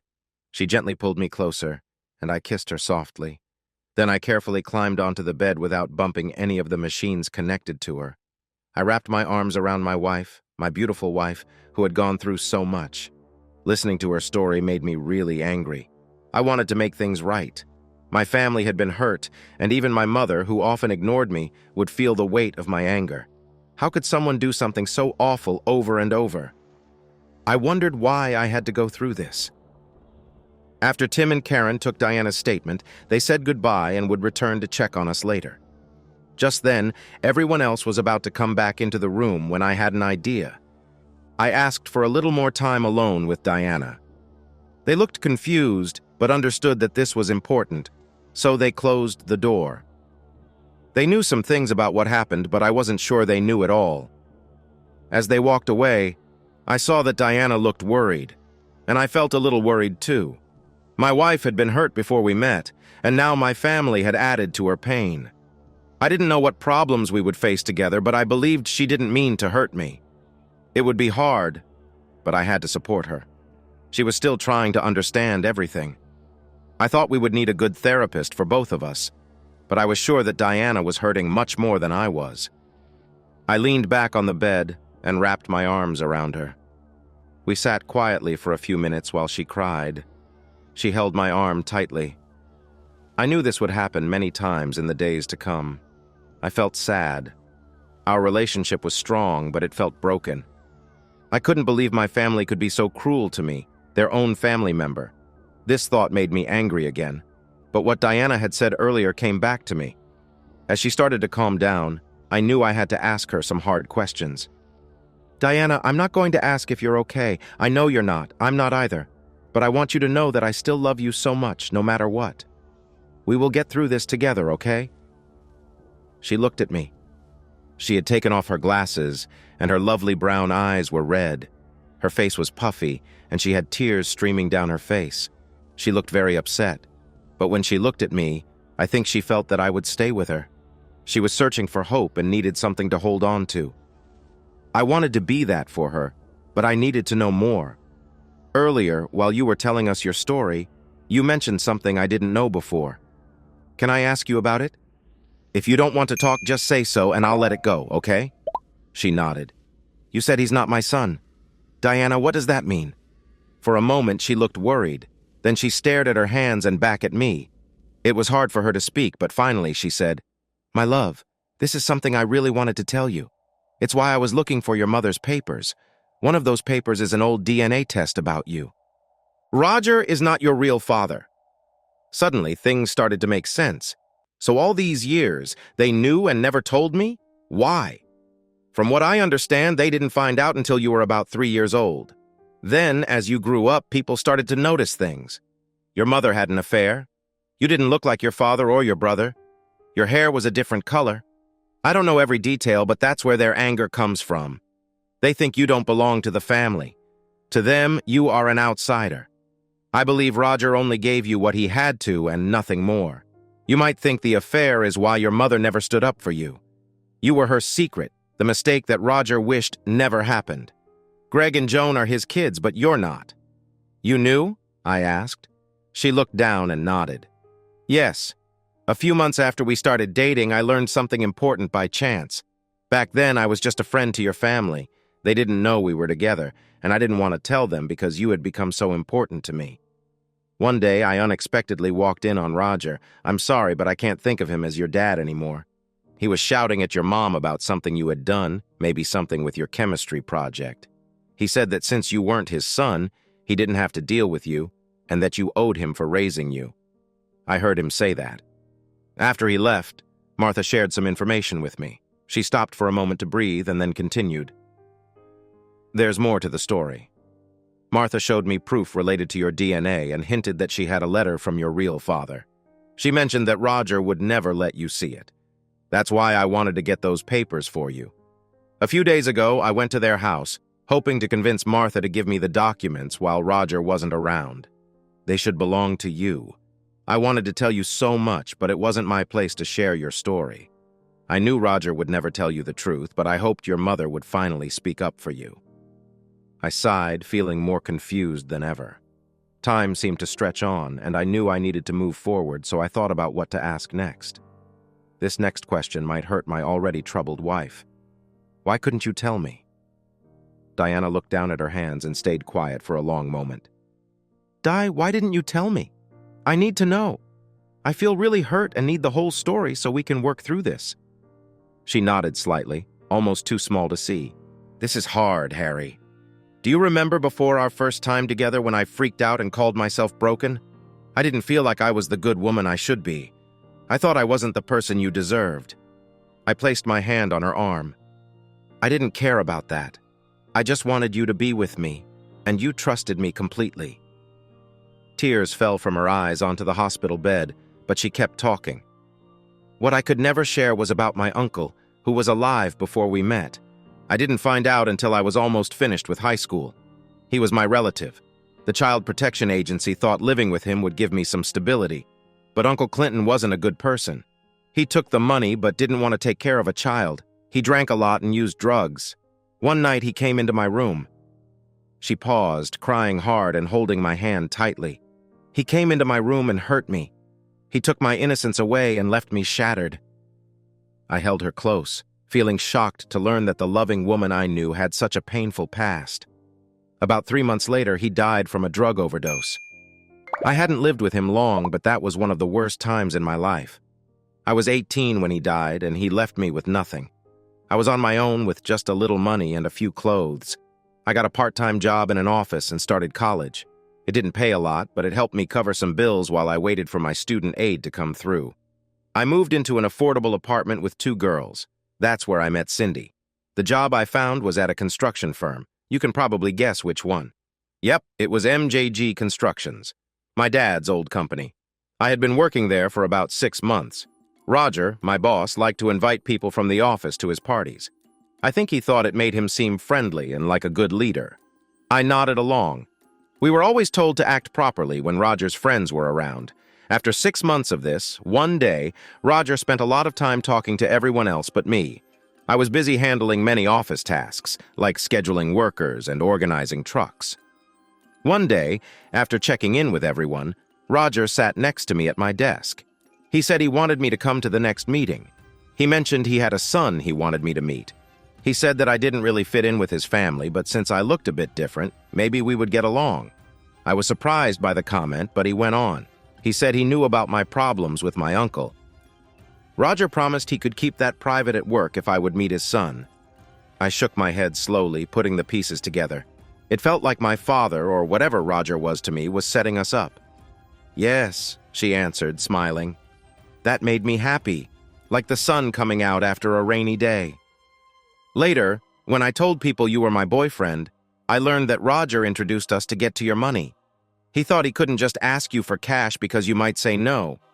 That idea had also hurt his relationship with your mom, so he thought he could use me to get money from you. But once my college money came through, I left that job. That happened right after we met, so Roger couldn't use me for that in the end. So how did you find out? I asked. She took a deep breath and said Roger told her after I announced we were dating. He warned her that if she didn't do what he wanted, he would tell you bad things about my uncle. He wanted to make sure you wouldn't want anything to do with me anymore. He called me names and said I was damaged. How did you react? I asked. It was tough. I was falling for you and didn't want to lose you. What he called me hurt a lot. Still, I knew you would make your own choices. I told him that if you needed to talk, I would be the one to help. But I would never ask you for money. That was yours. He could threaten me, but I wouldn't betray you like that." Suddenly, it felt like a heavy weight I didn't know I was carrying was lifted. "Diana, before you say anything else, I really need to tell you something," I said. She looked at me, and I could see she was nervous. She had just shared something that could change everything for us. I felt her grip tighten on my arm, so I patted her arm gently. "You are the most amazing woman I've ever met. I loved you so much even before I knew all this. You are the center of my world, and I didn't think I could love you more. When I saw you in my parents' room, it felt like everything inside me had vanished. It seemed like my heart and soul were taken away, leaving me empty. By the time I got to the police station, I was in shock. My world felt like it had fallen apart. I loved you so much that nothing else mattered to me." Tears filled her eyes again. She looked down and asked, "You say you loved me? Has what they did to me changed that?" I answered firmly, "No." She looked up at me. "If anything, I love you even more now, Diana. You have been hurt, but you never let me down. You went to that house to find something for me. You didn't tell me everything, and I can't blame you for that. Even with all this, you are still fighting for us. Diana, I could not love you more than I do right now.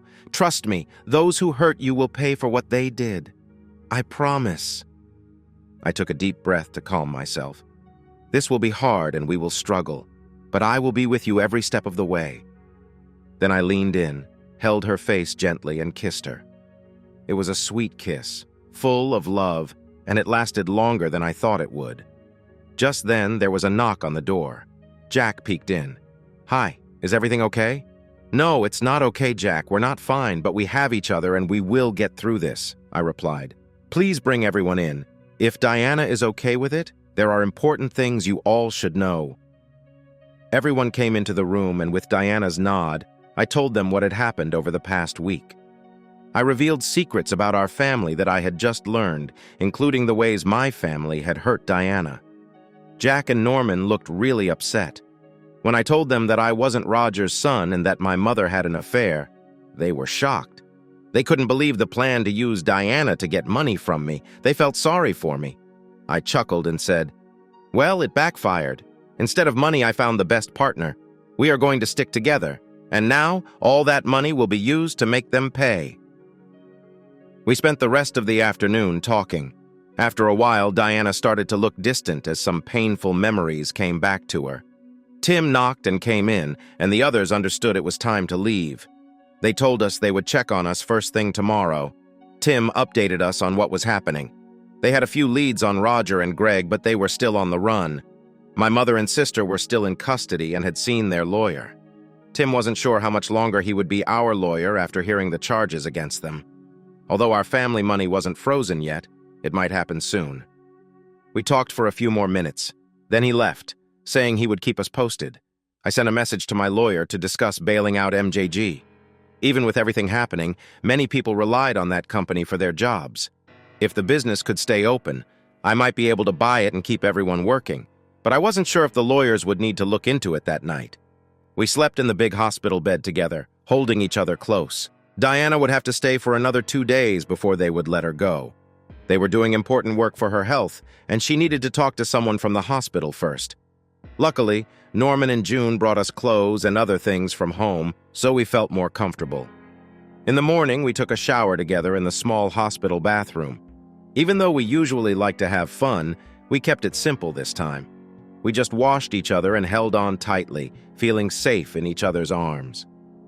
Later that day, Diana's doctor, a woman named Marge Hill, came in. Dr. Hill reviewed most of the blood test results and said Diana was healthy enough to go home the next day, but she had something else to discuss. "There's something more we need to talk about," she said. "Normally, we do this alone with the patient. Would it be okay if your husband steps out?" Diana held my arm and said, "No, it's fine. Dr. Hill, you can say anything in front of my husband." Marge nodded. "Okay, I just wanted to check. During your blood test, we saw some hormonal changes that are not what we usually expect." She paused, waiting for us to take in her words. "After what you've been through, some changes are normal due to stress, but these signs are more connected to pregnancy." Diana looked shocked as she asked, "Are you saying that I am pregnant?" Dr. Hill confirmed, "Yes, you are pregnant. After everything you have dealt with, we usually talk one-on-one for this reason. We will need to arrange some tests to find out who the father is at the right time." In that moment, everything changed. I realized it was possible that not only I, but also my father or my brother could be the father of Diana's baby. Both Diana and I were lost and confused. Dr. Hill spoke again. "I know this is hard for both of you. Can I ask if you were close before this happened?" I took a deep breath and glanced at Diana. She nodded. "Dr. Hill, we have been trying for a baby for the last few months before this happened. We were very close almost every day." Dr. Hill replied, "If that's true, there's a good chance you could be the father. But I must be honest, there is a chance that your father or brother could be the father as well." I said through gritted teeth, "That's tough to hear." Dr. Hill nodded. "I'm sorry about this. Hiding the truth won't help either of you. Can you give us a few minutes? We need to talk," I managed to say. "Of course," she replied. "I have other patients to see. I'll be back soon with what you might need. Take your time to think about what to do next." She looked at Diana. "Whatever you decide, know that the man next to you is one of the best I've seen. He's been with you when many men would have run away. I see determination in his eyes. That's hard to find." There seemed to be a story behind her words, perhaps about lost love. Diana knew she was right. I was here for her, and she chose to stand by me in this complicated situation. Dr. Hill closed the door, leaving us in silence for the next few minutes. We didn't say much and tried not to look at each other. We needed to talk, but it was hard. "How are you feeling, Diana?" "Honestly, I don't know. I just found out I'm pregnant, and I didn't see it coming. I should be happy because this is what we wanted since our honeymoon. But with everything that has happened, it's hard to feel that way." She paused and took a deep breath. "What if the baby isn't yours? I don't know. I feel the same. I'm so angry at them. I feel helpless, and I regret that I wasn't able to protect you. I keep thinking I let you down, and I worry that the baby isn't mine. I wish I could go back and prevent you from being in that situation. I don't remember much, but what I do remember was frightening. I think I felt sick a few times. I wanted you to come and rescue me. I wish I could have called for you when you were there. Now, this." She touched her flat belly, but since she was small, it wouldn't take long for people to notice she was pregnant. "What do we do, Diana? Do we keep the baby? We never really talked about having kids. We're not very religious. I don't know. I'm confused. What if the baby is yours and we decide not to keep it?" I had to agree. "What if the baby isn't mine? Does this baby not deserve love from two people who wanted one just because of something beyond our control?" Diana nodded. "Harry, if we keep the baby and find out it belongs to Greg or even Roger, how would you feel?" I didn't know how to respond. Honestly, I wasn't sure I would feel angry at first. But we want a baby and you're pregnant now.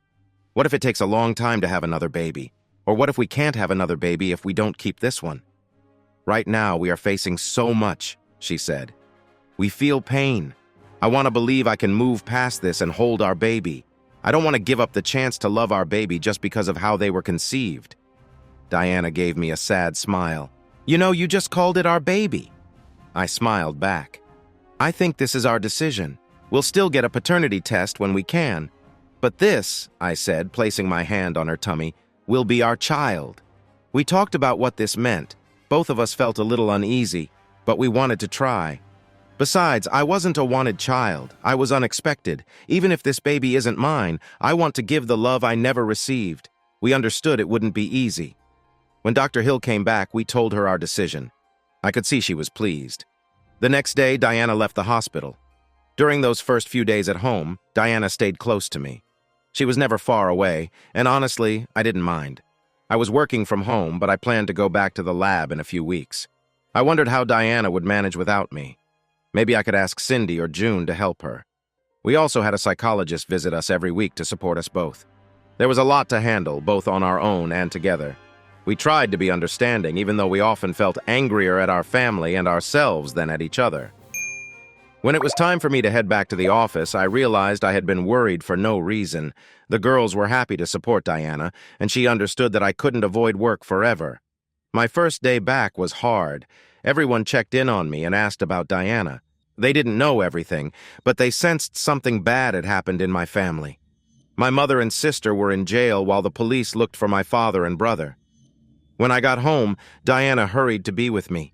She tried to act calm, but everyone could tell she was there for me. Over the next few weeks, we created a routine. Diana came to work with me a few days each week when I didn't have to be in the lab.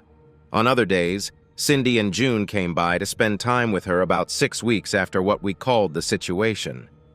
Diana and I renewed our wedding vows with a special evening together. It wasn't perfect, and we both felt a little shy, but we were happy and fell asleep feeling good.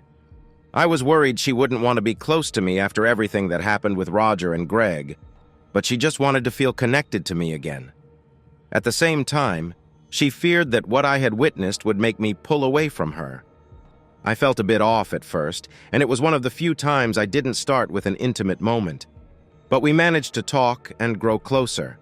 Over the next few weeks, things started to feel normal again. The only challenge was her growing belly. When we went for a checkup at what was thought to be about 18 weeks, everything looked good, and we found out we were having a girl. I was so happy and tried to put aside my worries about who the father might be. Diana's belly was showing now, and I think she was glad to see my excitement. We decorated the nursery next to our bedroom in pinks and purples and got cute wall stickers for our daughter's room. I also realized it was time to face some family issues. I called Tim to plan a visit with my mother and sister. I hadn't seen them since that night a few weeks earlier when I was at work. Martha and Joan were charged with several offenses and had a court date in about a month. Until then, they were in jail. Roger and Greg were still out there. At first, people said they were far away, but a more recent report said they were closer to home. We had guards at home and work day and night. Diana and I each had personal panic buttons with GPS, so help could get to us quickly when we went out. We let our security team know we felt a bit nervous until Roger and Greg were caught, since they had hurt me for years and had caused trouble for Diana too. One Saturday afternoon, we found ourselves in the visiting room of the local jail. Tim came with us and waited outside with Diana while I spoke to my mother first, then my sister. Both women agreed to meet me. The room reminded me of something from a movie, with green walls and a metal table and chairs fixed to the floor. I couldn't see any one-way mirrors, but there was a camera in the corner.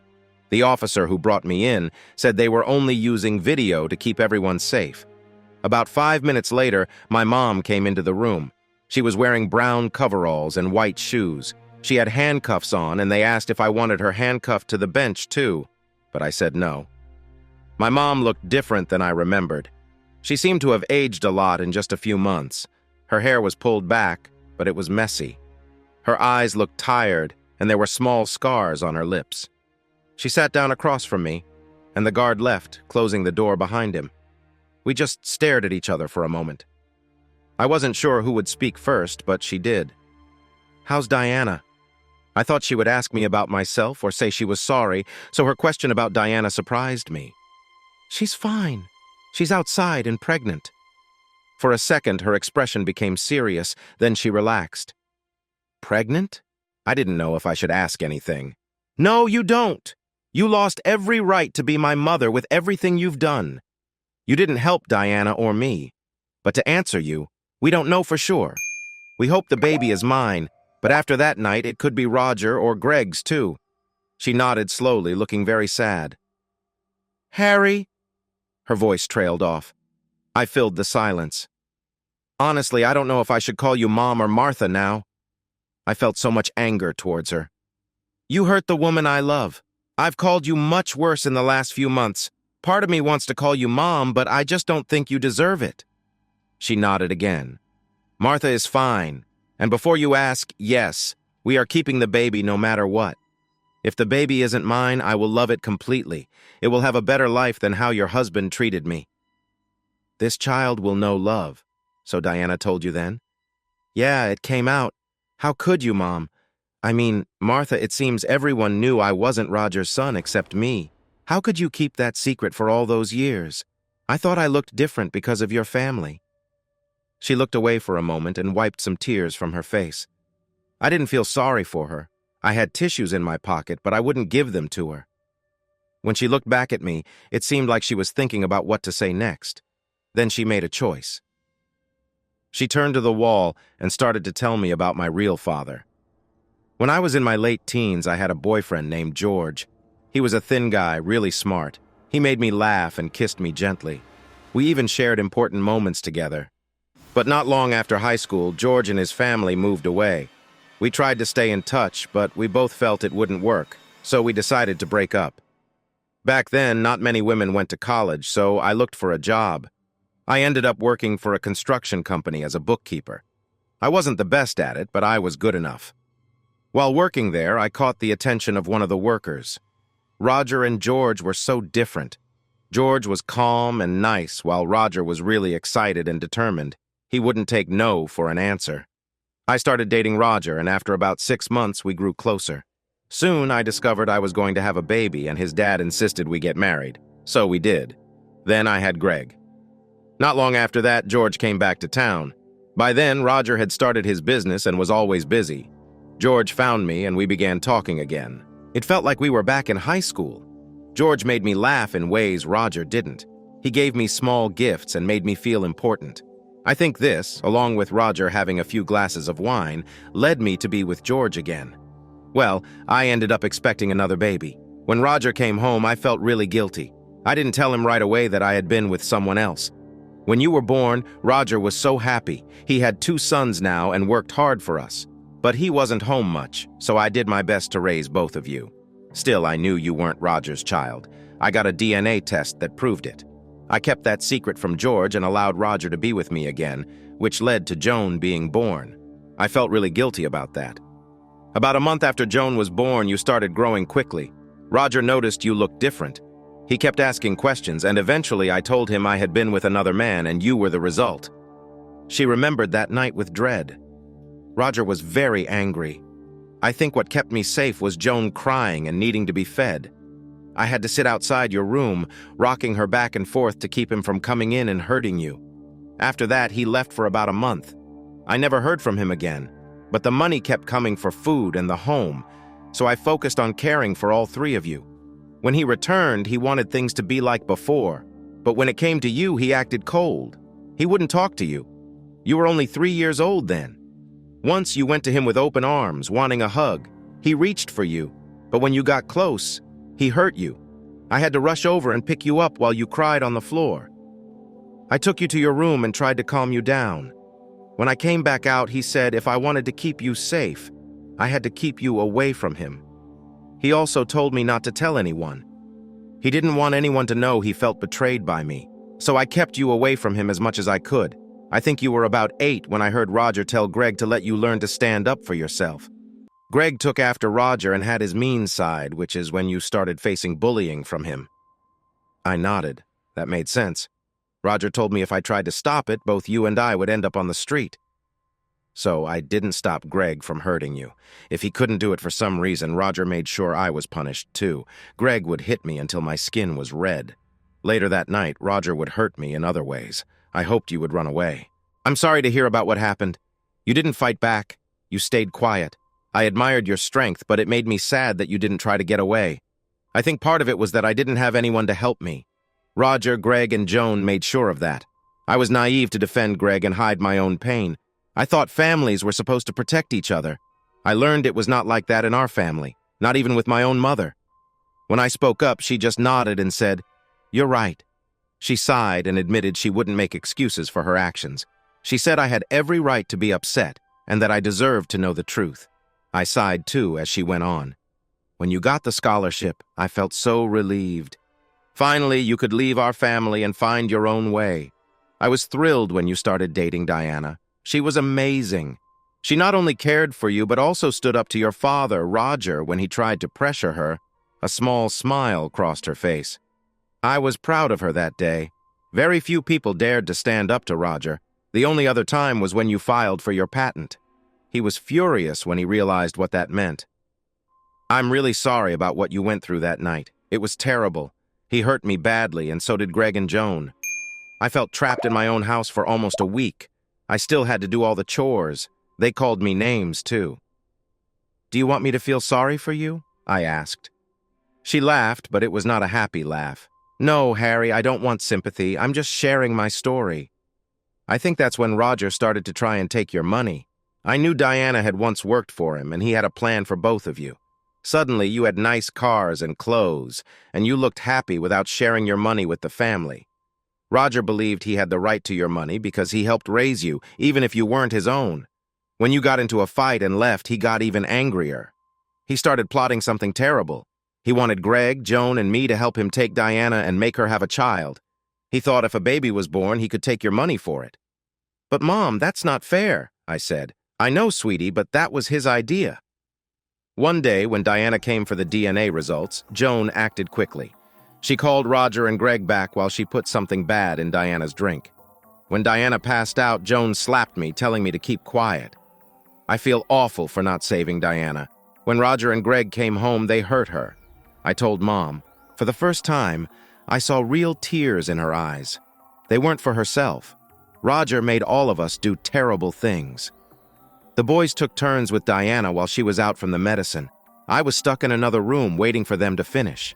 When you came by, I hurried to put on a robe and tried to send you away. I was scared you would find out what was happening. I worried they might hurt you or Diana. I texted you when you called, hoping you would think she wasn't home. I didn't know they wanted you to find them with her like that.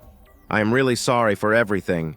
You and Diana didn't deserve any of this. It's all my fault because I was not loyal. She didn't look at me, but I noticed her brown clothes were darker now, from her tears. I think I can accept that, I said. She went on. You probably know most of what happened since you and Diana are close. I imagine you filled in a lot of the details. Yes, but I still have some questions. I will try my best to answer them. Okay. Did Roger spend time with Joan? Yes, he did. He also made Greg do things to me and made me take what they left from Joan. Please don't ask me more about that. I would rather not talk about those parts. I understand. My next question is, you mentioned you have a DNA report and a letter from my real father. Can I have them? She smiled, and for the first time in a long while, it felt warm. Yes, Harry, you can have them. I was about to get them for Diana when everything happened. They are still hidden in a secret spot at the bottom of my winter clothes drawer. If you can go to the house and ask my lawyer for permission, you can get them yourself. Sadly, I don't think I will be leaving here anytime soon. I guess not. This next question is hard for me to ask. Did I do anything wrong that made you stop caring for me? She reached out with her handcuffed hands and held mine. No, Harry. You never did anything wrong. I was the one who made mistakes. I thought that keeping my distance and taking the worst of it myself would protect you. I was wrong. I wanted to keep you safe, even if my way of thinking was not right. I love you, sweetie. I know this might not mean much to you right now, and my words may seem empty, but I truly do love you. I am so proud of everything you have done. You are much better than my husband. I may not get to say this again, but I love you and I always will. I am sorry for everything. You are my son and I messed up a lot. But if today helps you find some peace and move forward, then that's all I can ask for. After that, the conversation stopped.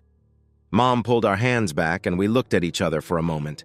Then she stood up and walked to the door where a guard came to let her out. She looked back at me. One more thing, dear. They may have called you a mistake, but you aren't. You were born from the love between George and me. You are my greatest achievement. Even if we never talk again, I will always be proud of the man you have become. With those words, she left. I sat there for a while thinking. It seemed my mom had a tough time at home too. She was often upset just like I was, but she also dealt with awful things from my dad and my siblings. My family had deep problems, but soon enough, someone knocked on the door. Are you ready for the next one, Mr. Other? The guard asked. Yes, bring her in. If my mom looked bad, then Joan looked worse. She wore the same loose clothes as Mom. Joan sat down at the table and stared at me. Her hair was messy and short. She had a fresh cut on her cheek and looked like she hadn't slept in days. When she wasn't staring at me, she seemed to be nervously glancing around the room. This was probably a big change for her. After talking with Mom, I started to understand some of her feelings. But Joan, who was supposed to be my sister, felt like a stranger to me. I didn't start the conversation this time. You know, a lot of people here know who you are, Joan said flatly. And why should I care about that? I replied. Many of their family members work for you or your suppliers. You are pretty famous around here. Young, rich, and you helped create many jobs. People know you for helping charities, even ones that help people get back on their feet. I already know that, Joan. I work hard to help the community. After my rough childhood, I want to make a difference. If it takes time, money, or effort, I will do it. There it is. The self-centered person my family has raised. You're not even a real family member. You're so full of yourself that you don't care about us. I've been here almost a month, and once people find out I'm your sister, all I hear about is how great you are for helping others. Yet you've done nothing to help me. I tilted my head, confused by her words. Help you, Joan? After everything you did to Diana and me, why would I want to help you? If my words hurt her, she didn't show it. You're my sister. You're supposed to look out for me and use your money and power to help me. Why would I want to help you after what you did? I asked. I am your sister. Don't you care about me? Some of the people here found out what happened with Diana. They came for me at night and made me do things I never expected. I didn't want to, but I felt like I had no choice. But it's different when you're on the other side, isn't it? Joan, let me be clear. Don't ever say something bad about my wife again. You, your dad, and your brother hurt her. She is the victim here, not you, and you think I will help you? Forget that after everything you did to Diana and to me. How dare you ask for help? I laughed, and she pulled back a little. Let me remind you of something. A long time ago, when your dad was at work and your brother was too busy, you came to me for help. Do you remember that bike? It was a girl's first bike with fun streamers on the handles, a little basket, and a big loud bell. You liked to ring it. Since no one else would help you, I spent the next few weeks teaching you how to ride. Those were some of the best times of my childhood. I felt important. You were happy to have my help. For a while, I got to be a big brother, and you were like a little sister who looked up to me. We rode around the neighborhood together, just enjoying being siblings. But not long after, it seemed like your dad and brother said some things about me that changed how you felt. Suddenly, you grew cold toward me, and you stopped wanting to ride. I asked you to go for a ride for weeks, and then one day you looked at me with a scornful face and said to leave you alone if I thought you'd ride with someone like me. That afternoon, I felt like I lost my sister. Since then, it seems you didn't care that I stopped talking to you. Each time we spoke after that, it felt like we were saying things that didn't connect. Even your rude brother spoke to me directly. But you turned my love for you into something bad. That feeling faded away with your one harsh sentence. And you never thought to fix it. You can't see that you are here because of your own choices. No, Joan, I won't help you. In fact, I will make sure you spend the longest time possible for what you did. You talk about the others in here, but you should look in the mirror, and about those programs I helped fund that you mentioned earlier. Let me be clear. If any of them try to help you, I will take back my support. I stood up, ready to end our meeting. I asked for this meeting today to see if you felt any regret for everything that happened. Do you feel sorry for what you did? Or do you even care about me at all? But from the moment you came in, you didn't ask about Diana. You didn't ask about me either.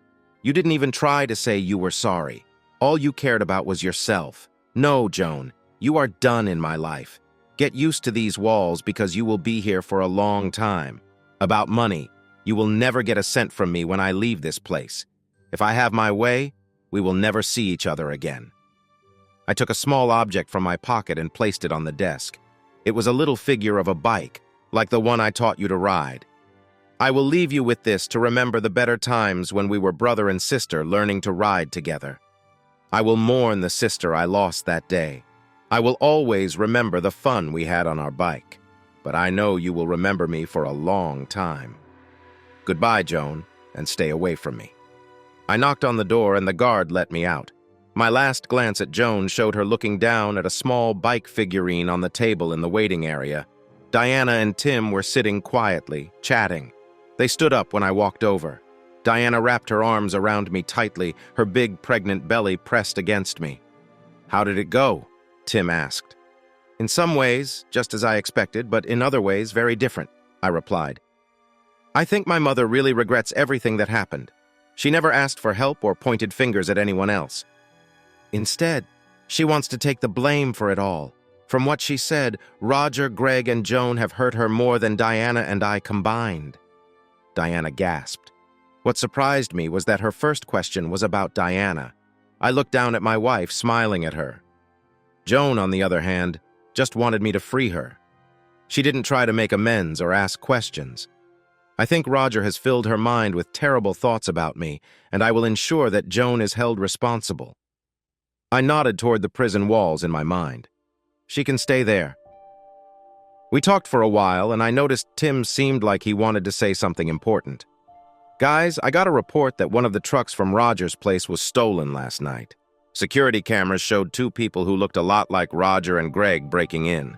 We are on high alert, and our community watch is keeping a lookout. But please be careful over the next few days. We promised him we would be cautious, and Diana and I made sure we had our safety devices with us. I also called our security company and asked them to double the patrols around our home and office to stay safe. It had been a long and tiring afternoon talking with my mother, and Joan had worn me out. Plus, my pregnant wife Diana tires easily, so we were glad to head home. I was looking forward to a simple dinner and some time on the couch watching TV with Diana. We walked to my Mustang and I helped Diana get inside. As I did, I thought about getting a different car, something easier to use with kids. I loved my car, but it wasn't the best for family life. Maybe a Jeep or a Range Rover would work. But then I thought a 4-door V8 AMG could be fun. As I started the engine, Diana asked me, "Harry, are you really done with your mother and sister?" I thought for a moment. No, I don't think things can ever be fixed. It hurts too much, and the memories won't go away. I said things I regret to someone I once cared about like family, but I can't take those words back. My mother is different. She seemed honest with me this time. If she's telling the truth, then she's been through a lot, maybe even more than us. Some things she said matched what you told me in the hospital.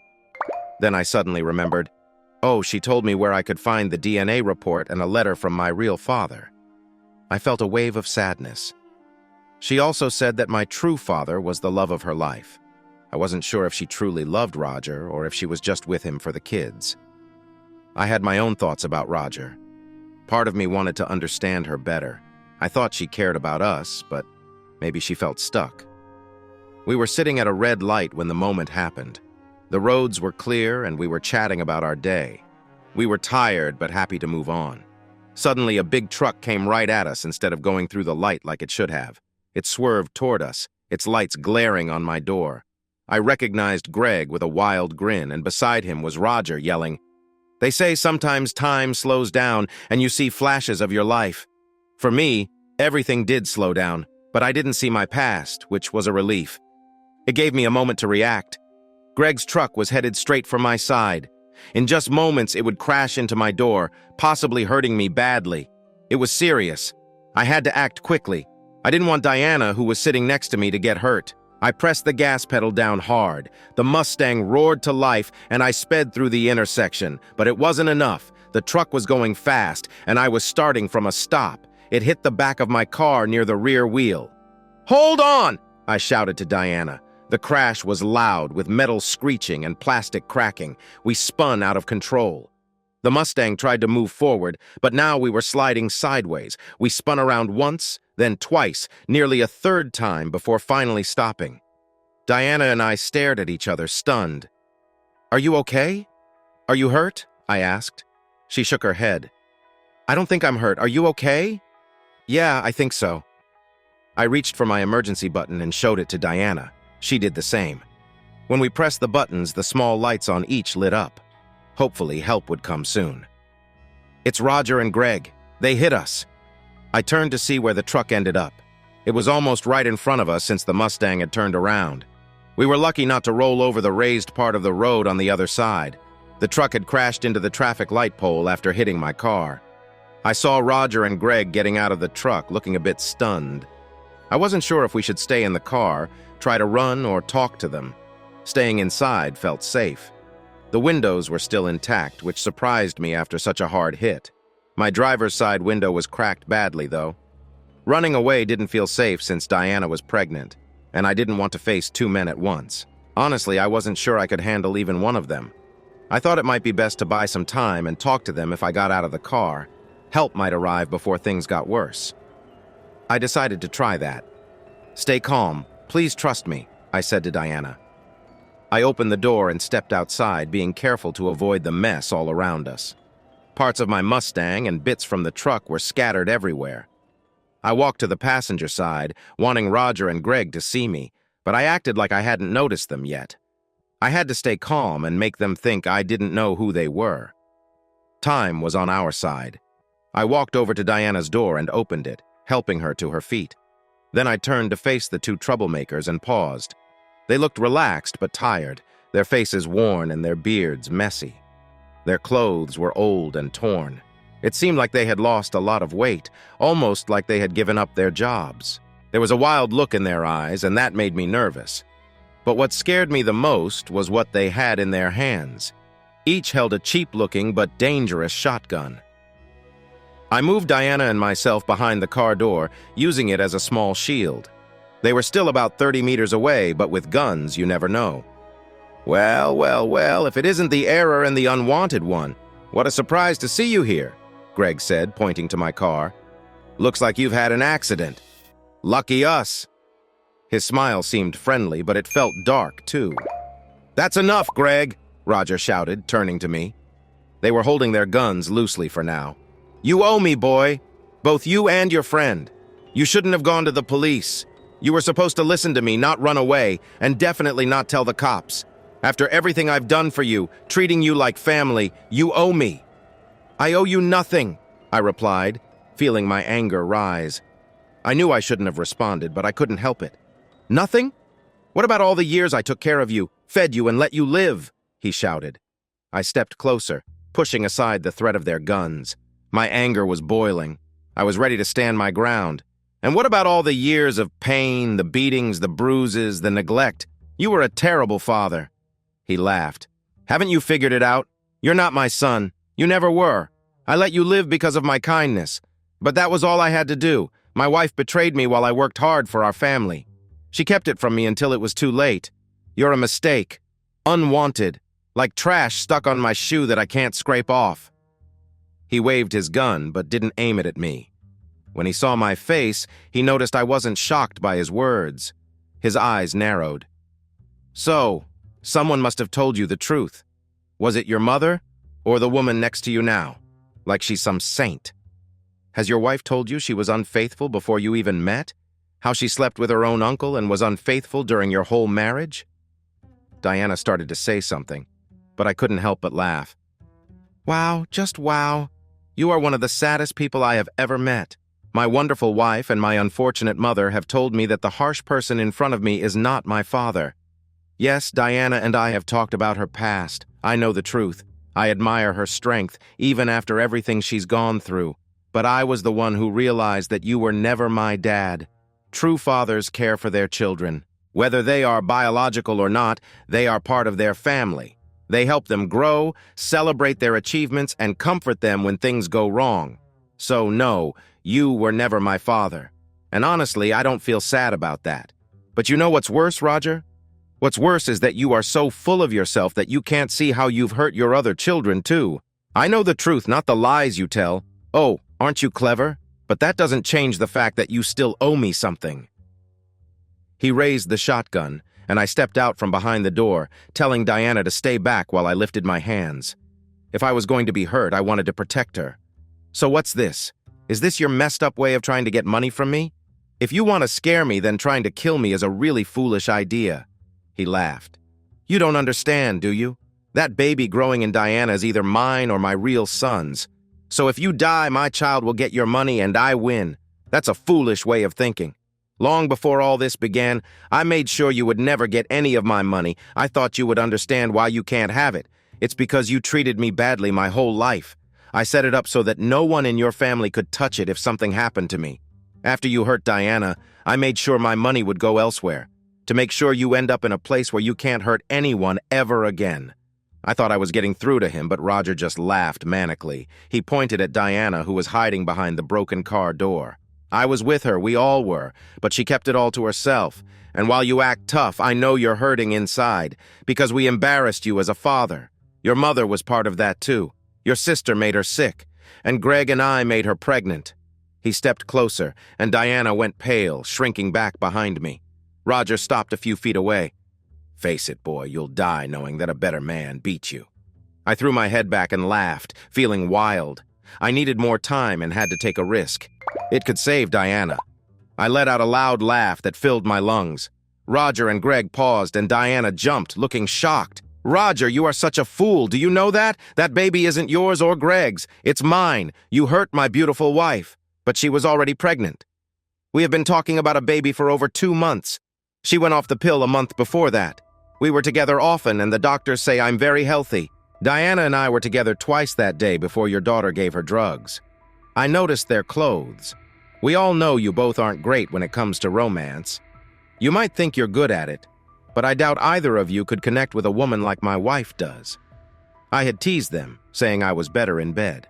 I could see their anger, but there was also a bit of embarrassment on their faces.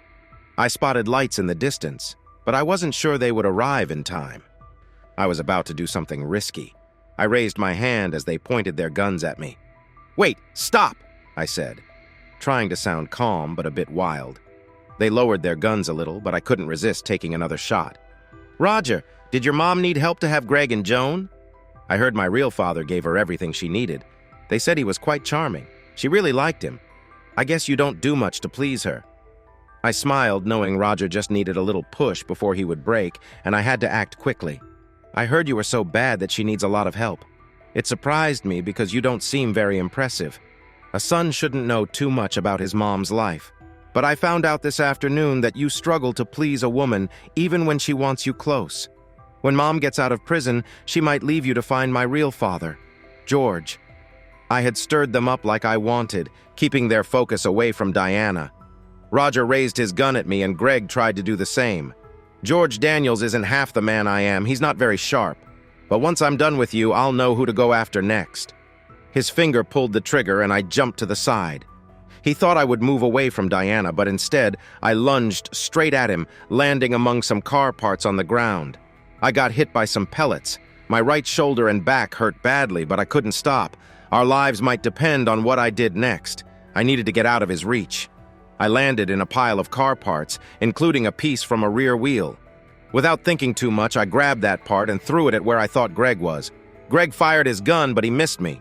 I didn't hit him hard, but I knocked the gun out of his hand. He needed a moment to recover.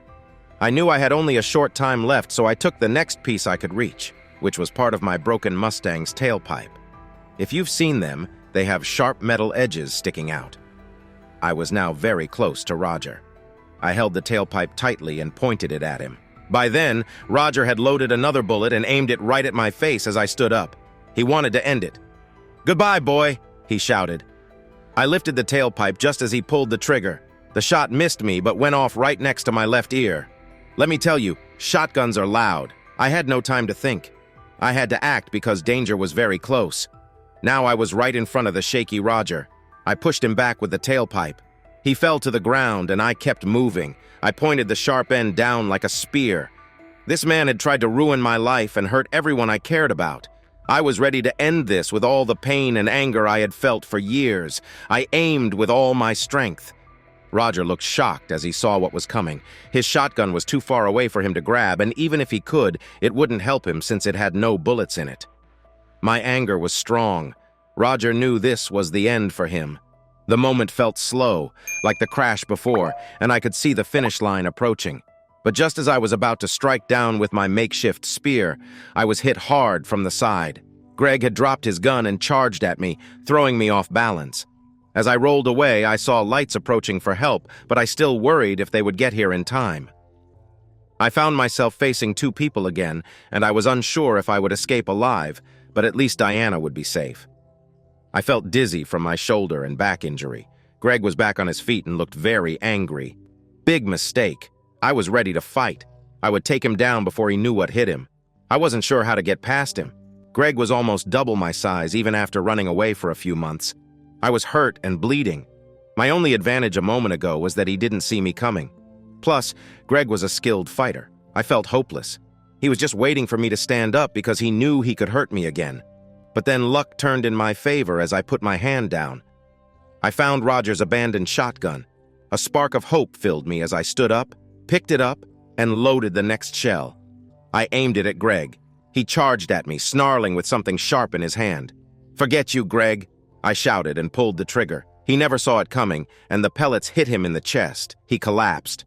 I moved to aim the gun at Roger and saw he had passed out. My shot hadn't hit him in the chest, but instead injured his right arm near the shoulder. Blood began to pool around him as he looked like he was going into shock. Well, good for him. Cars were racing toward us now, and they would arrive any moment. I stumbled back to Diana and found her lying on her side, gasping for air, blood spreading around her. Her eyes were unfocused, and her breathing was getting weaker. Her back was covered in wounds from the shotgun during the fight. It seemed she had also been hurt. I couldn't tell how bad her injuries were. There were many cuts on her back that were bleeding. Luckily, the car door had protected her lower half and the baby, but she was still hurt. No matter how hard I tried, I couldn't help her. I felt my energy fading with every move I made. My shoulder was hurt too, and my back had cuts. I collapsed beside her, feeling completely worn out. I think she felt me near her. She knew it was me and not the others. I helped her rest her head in my lap. For a brief moment, our eyes met, and we looked deeply at each other. No words were needed, and it felt like that moment lasted forever as we stared at one another. I felt nothing but love flowing between us. She was my other half. I felt like I belonged to her completely, but I didn't know how to help her. She lifted a bloody hand to touch my cheek softly. Her touch was gentle as tears streamed down her face. "Harry, I love you," she said before closing her eyes. My daughter was born just a few hours after the fight when both Diana and I had been shot. The stress of the accident made her arrive early. I wasn't there for the birth because I was in surgery. They were removing shotgun pellets from my shoulder and back and fixing my shoulder. I was in surgery for over 12 hours and didn't wake up for more than 2 days. I lost consciousness just before our security team reached us. The ambulance arrived shortly after, and we were quickly taken in for surgery. I learned later that Diana was in surgery for about 20 hours. Her labor lasted just 3 hours, and thankfully it went quickly, even though it was very stressful. After giving birth, Diana was taken for surgery to remove the pellets and to treat her wounds from the fight. I missed seeing Greg shoot Diana again while I was struggling with Roger. The shot hit her in the back while she was trying to hide behind the door. Then Greg saw me knock Roger down and came for me before I could help her. Diana almost didn't make it 3 times during surgery. Though her injuries were serious, they were not life-threatening. She lost a lot of blood during childbirth and felt very weak. I was the first to wake up. We were in separate beds in the same room we had been in before. There were 5 other people in the room with us, not counting the doctors on the couch across the room. Jack and Cindy were curled up asleep by Diana. June was watching over them, and Norman sat in a chair between our beds reading something. But what caught my attention was someone in an orange jumpsuit holding my hand. It was my mother. She was handcuffed to the bed with her head resting against my mattress, but she held on tightly to my hand. I wasn't sure how to feel, but I knew I had to say something first. "Water," I tried to say, but it came out as a quiet groan. Still, it woke everyone up, and soon they were all around me. Then Dr. Hill entered the room. Someone must have called her. "Harry, welcome back. Can you look into the light for me, please?" She said she checked on things and looked happy to see me waking up. They gave me a small cup of water, and I took a sip. "Diana," I managed to say. Dr. Hill gave me a little smile. "She's in the bed to your right. She's still asleep, but we believe she'll get better soon, after the successful delivery and surgery." Everyone in the room smiled at that. "Harry, you're now a father of a tiny, beautiful little girl. Congratulations, she is in the special care unit. You should be able to see her in a few days." After she left, my family came to my bed. I saw their worried expressions, but I could also feel their happiness that Diana and I were okay. They seemed upset about what happened to us. After a few jokes about how I looked like I had been through a fight, we all laughed. My mom asked, "What happened, sweetie?" I told them, "A few hours after you left the prison, I got a message that you had an accident." I explained how Roger and Greg hit us with their truck after we left. They must have been waiting for the right moment. I shared the details about the fight, how I shot Greg when he came at me, and how I hurt Roger when he missed. Then I told them how I found Diana by the car and fell down. I looked over at Diana in her hospital bed. She was awake and looking at me with tears in her eyes. Jack quickly went to find Dr. Hill, who returned to check on Diana. No one interrupted Dr. Hill, but Diana kept her gaze on me. When she learned that our baby girl was born, tears flowed down her face. Her voice was soft. She vaguely remembered the delivery and didn't know about our baby making it. Does anyone know what happened after Diana and I passed out? Norman spoke up. I think I can help. I got to the scene about 10 minutes after the first responders. He continued, I was told that both of you pressed your panic buttons and that a team was on the way. When I got there, you and Diana were being lifted onto stretchers. It was chaotic. The police finished their investigation this morning. I think Tim will want to talk to both of you later to go over everything. They still have the intersection blocked off. Once you were stable in the ambulances, you were brought here for care. I stayed with the team at the scene knowing you were getting good help. June, Jack, and Cindy met you both here and haven't left your sides. You might have heard your Mustang is completely wrecked. There was a lot of blood, shotgun pellets, and car parts everywhere.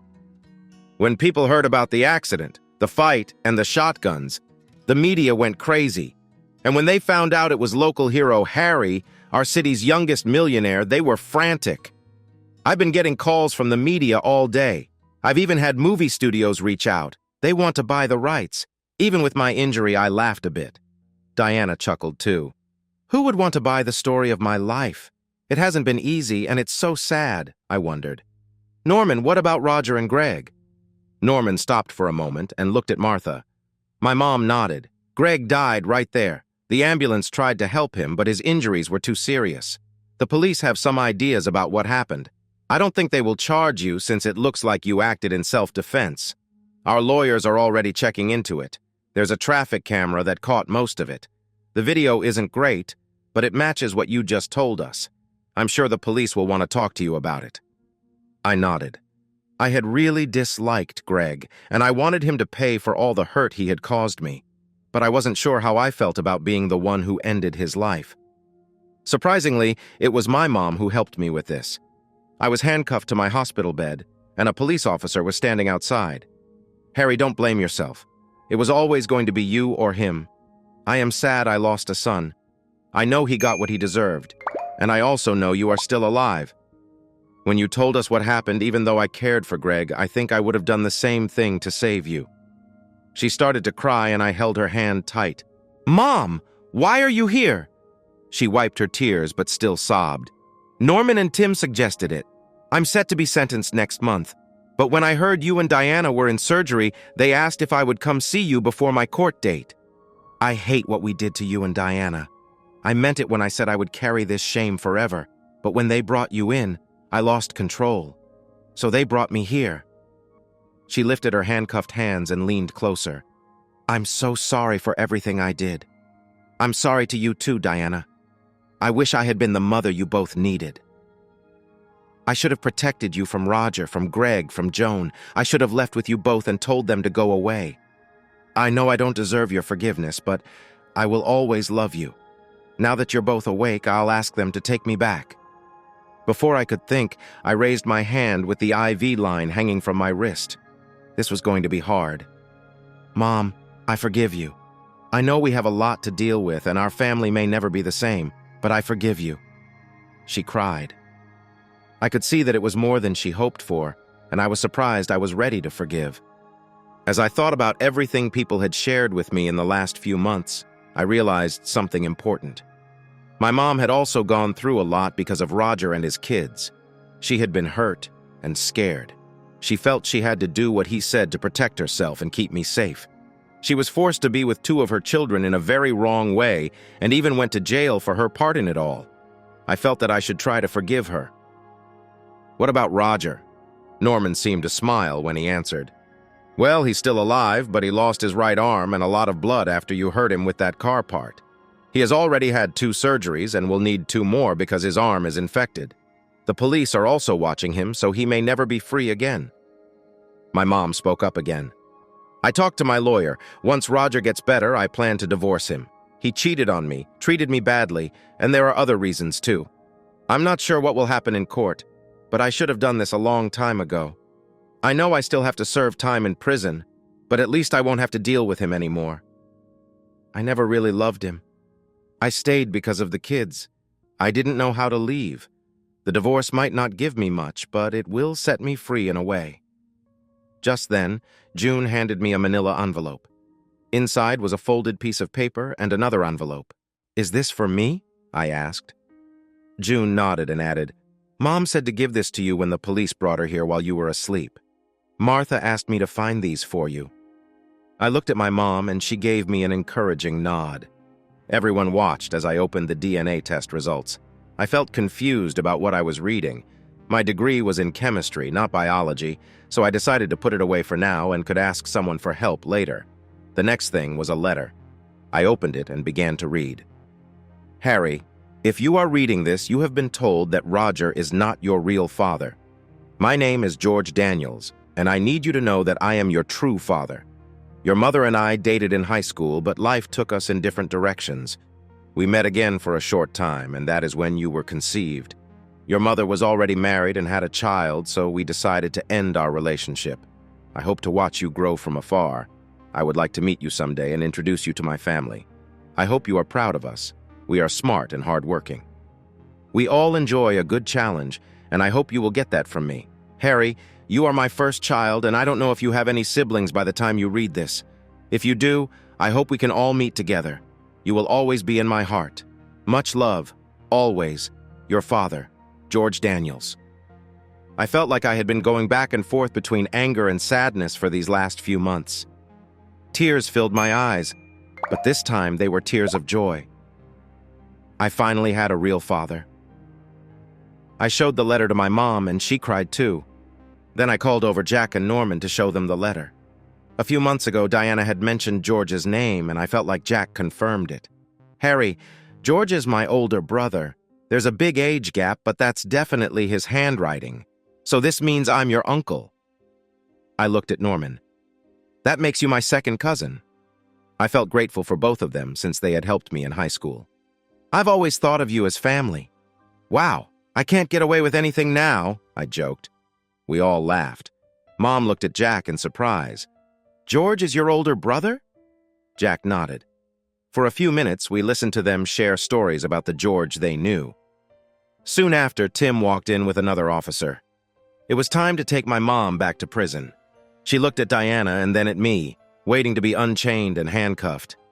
"I can't explain how proud I am of both of you. I promise I will work hard every day to find forgiveness." Diana surprised everyone by asking Martha for a hug before she left. After that, everyone else began to leave too. Now that the emergency was over, for the first time in a long time, I felt like things would be okay. Around 7 in the evening, we got another surprise. 3 nurses and Dr. Hill wheeled in a small crib for babies. Inside was our daughter. One nurse helped me out of bed and brought my IV to the crib, while another helped Diana. Then they gave us a few minutes alone. It was hard to hug, but being close made us both feel a lot better. "Charlotte," Diana said as we watched our baby sleep. It was the second name we liked best. Beth was our favorite name, but seeing our little girl sleep with her sensors and breathing tube made us feel Charlotte was the perfect name. That's how she got her name. As we held hands, we knew she was ours. Not just as parents, but also by blood. I couldn't even touch her yet, but I knew she wasn't Roger's or Greg's child. She was mine. The next month was tough. Diana and I had a lot to heal from. There were many things to finish, and we needed to care for our tiny baby. Charlotte, or Charlie as we called her, would stay in the special crib for up to 3 months. During this time, her lungs needed to grow strong so she could breathe on her own. It might take another 2 months before she could leave the hospital and come home with us. Diana and I were so happy when Charlie was taken off the breathing machine. We held our little girl for the first time, and it felt amazing to show our thanks. Norman and I made a big donation to the ward for premature babies. We also got the DNA results that confirmed what Diana and I already felt deep down. I was Charlie's father while we were healing. Jack came to visit with his son, George. Diana and I were surprised to see how much George looked like us. We also noticed the family resemblance between Jack and me. George seemed wise and calm. He told us he had followed my career quietly but didn't want to get involved before now. George had lost his wife to cancer 3 years ago. He had a son and a daughter and promised to introduce us when we got home. His kids already knew about me, so there would be no surprises. I felt a bit nervous about meeting them because my last two siblings had been tough on me. However, when I met them, we quickly became friends. My half-sister Megan came to work for Norman and me a year later in public relations, and now she leads our public image. My half-brother George Jr. worked as a researcher at a university.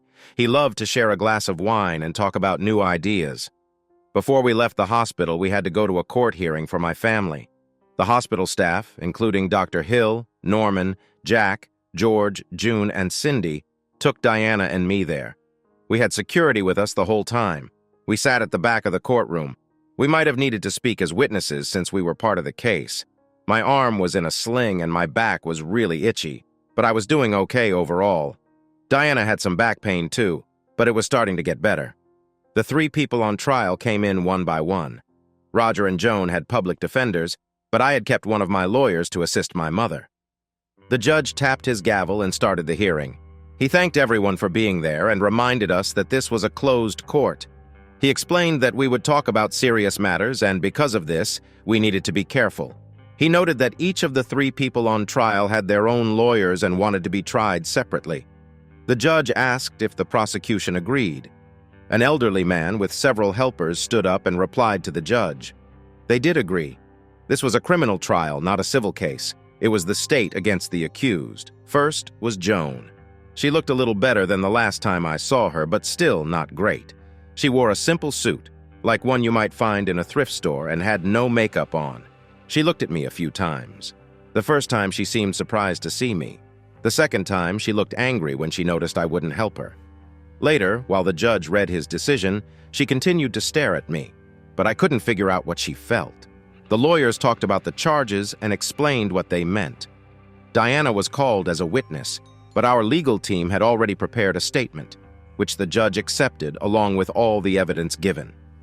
"How does the accused plead?" the judge asked. Joan's public defender stood with her and said, "On behalf of my client, I have been told to plead not guilty." The judge wrote this down. Next, it was my mother's turn. The prosecution talked about the details of her past, including the affair that led to my birth. Her defense brought up the abuse she suffered from Roger, Greg, and Joan. Still, my mother did not deny what happened with my wife. She looked at us several times but didn't say anything.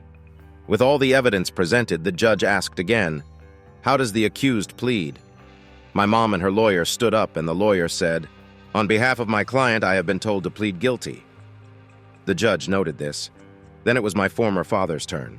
He looked hurt, with a bandaged arm, and walked with a limp. He wore prison clothes instead of a suit. He glared at us as he took his seat. The lawyer started again, but I could see that his public defender seemed not very interested. The public defender turned red as the charges were read. He had heard of assault and attempted murder, but hearing about other charges, like incest and trying to harm his own son, shocked him. One surprising thing my mom asked was to settle their divorce during this hearing. She said that they wouldn't live together again and would probably be in prison for a long time, so it made sense to finish things up. The judge agreed after hearing the evidence against my mom and Roger.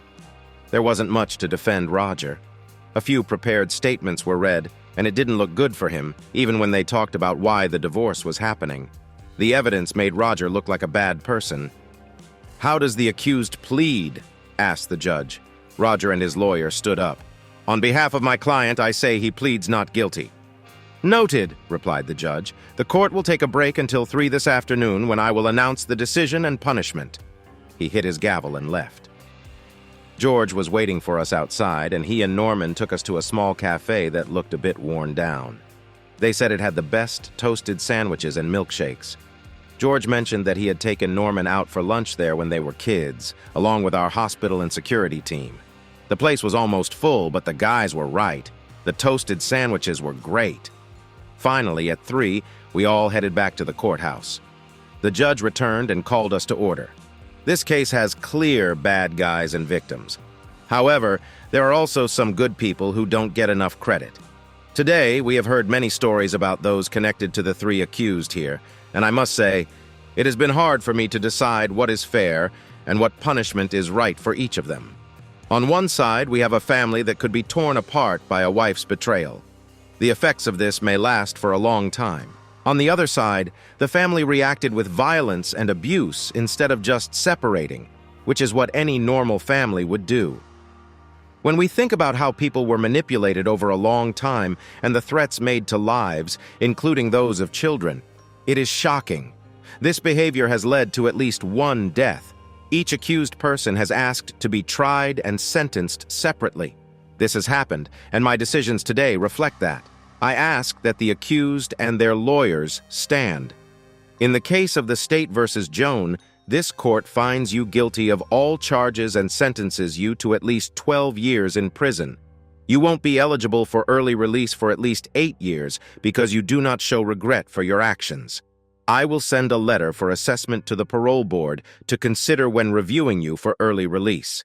In the case of the state versus Martha, this court finds you guilty of all charges except for mental cruelty against Mrs. Diana and Mr. Harry.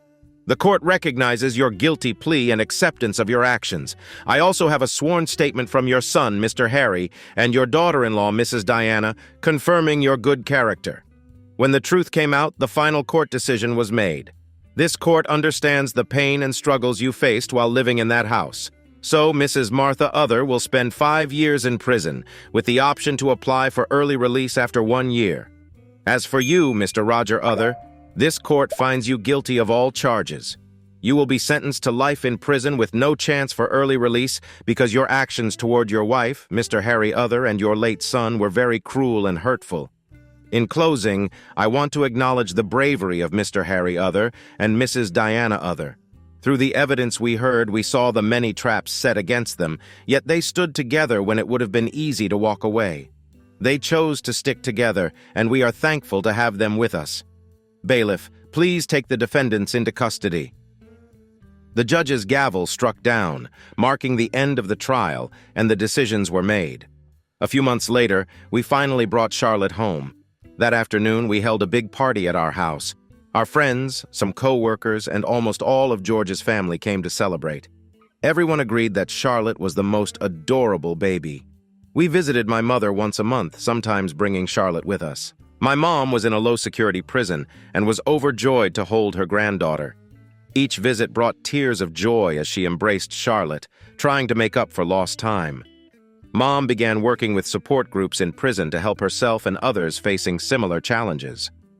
When she finished her year and was released, we threw another big party to welcome her home. It felt strange. Growing up, my mother had always kept her distance, but now free from Roger's influence, she was kind and loving. She hugged and kissed me whenever she could. She stayed with Diana and me for 2 years afterward, which was a big help.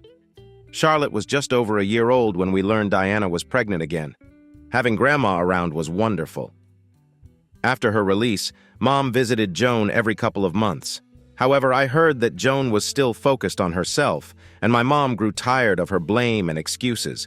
She never wanted to see Roger again, and I also heard he had a hard time in prison. I got to know George very well. We both loved to learn, and even though I didn't call him Dad, we had a strong bond. He spent a lot of time at our home. At first, I thought it was just about me. But one night, when Diana was close to having our second child, I saw George quietly leaving my mom's room, and I couldn't help but laugh. After the court case, Jack and Cindy got engaged. Soon, Diana gave birth to our son, Harry Jr. Jack and Cindy got married when he was 3 months old. I was Jack's best man, and Diana was Cindy's maid of honor. Charlotte looked so cute as the flower girl.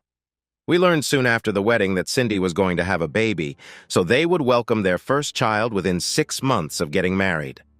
Life was settling down nicely as work improved. I finally finished the new parts of the project. We needed to work together better.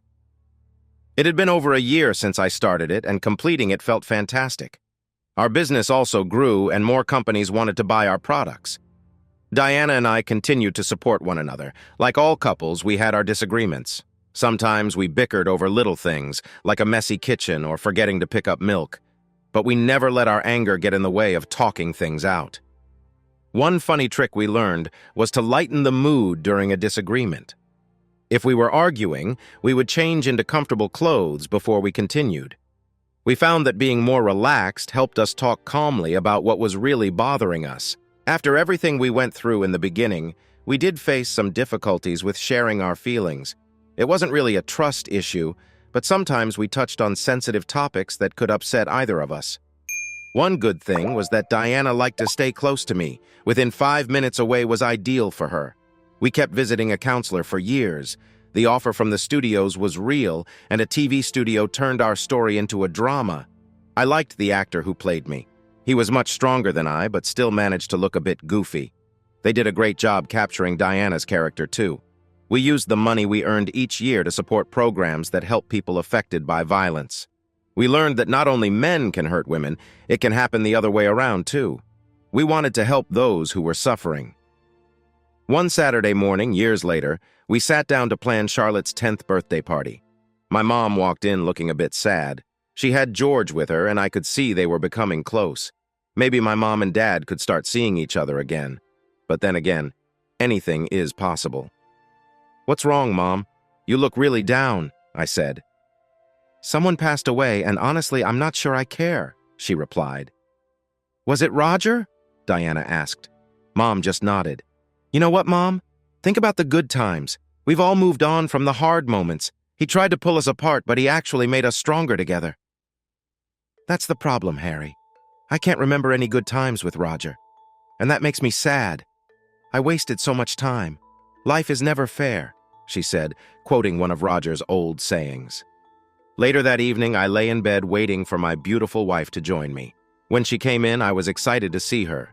She still looked lovely, even after having 2 kids. I admired her, and I was so happy to be with her. She laughed. "Well, hello there," noticing my happiness. "You never stop surprising me, Diana," I said. "How so?" she replied. "Even after everything we've been through, both good and bad, your eyes still light up for me. Most people would have left, but you are still here. Do you know why, my dear?" she asked. "My money," I joked. She laughed.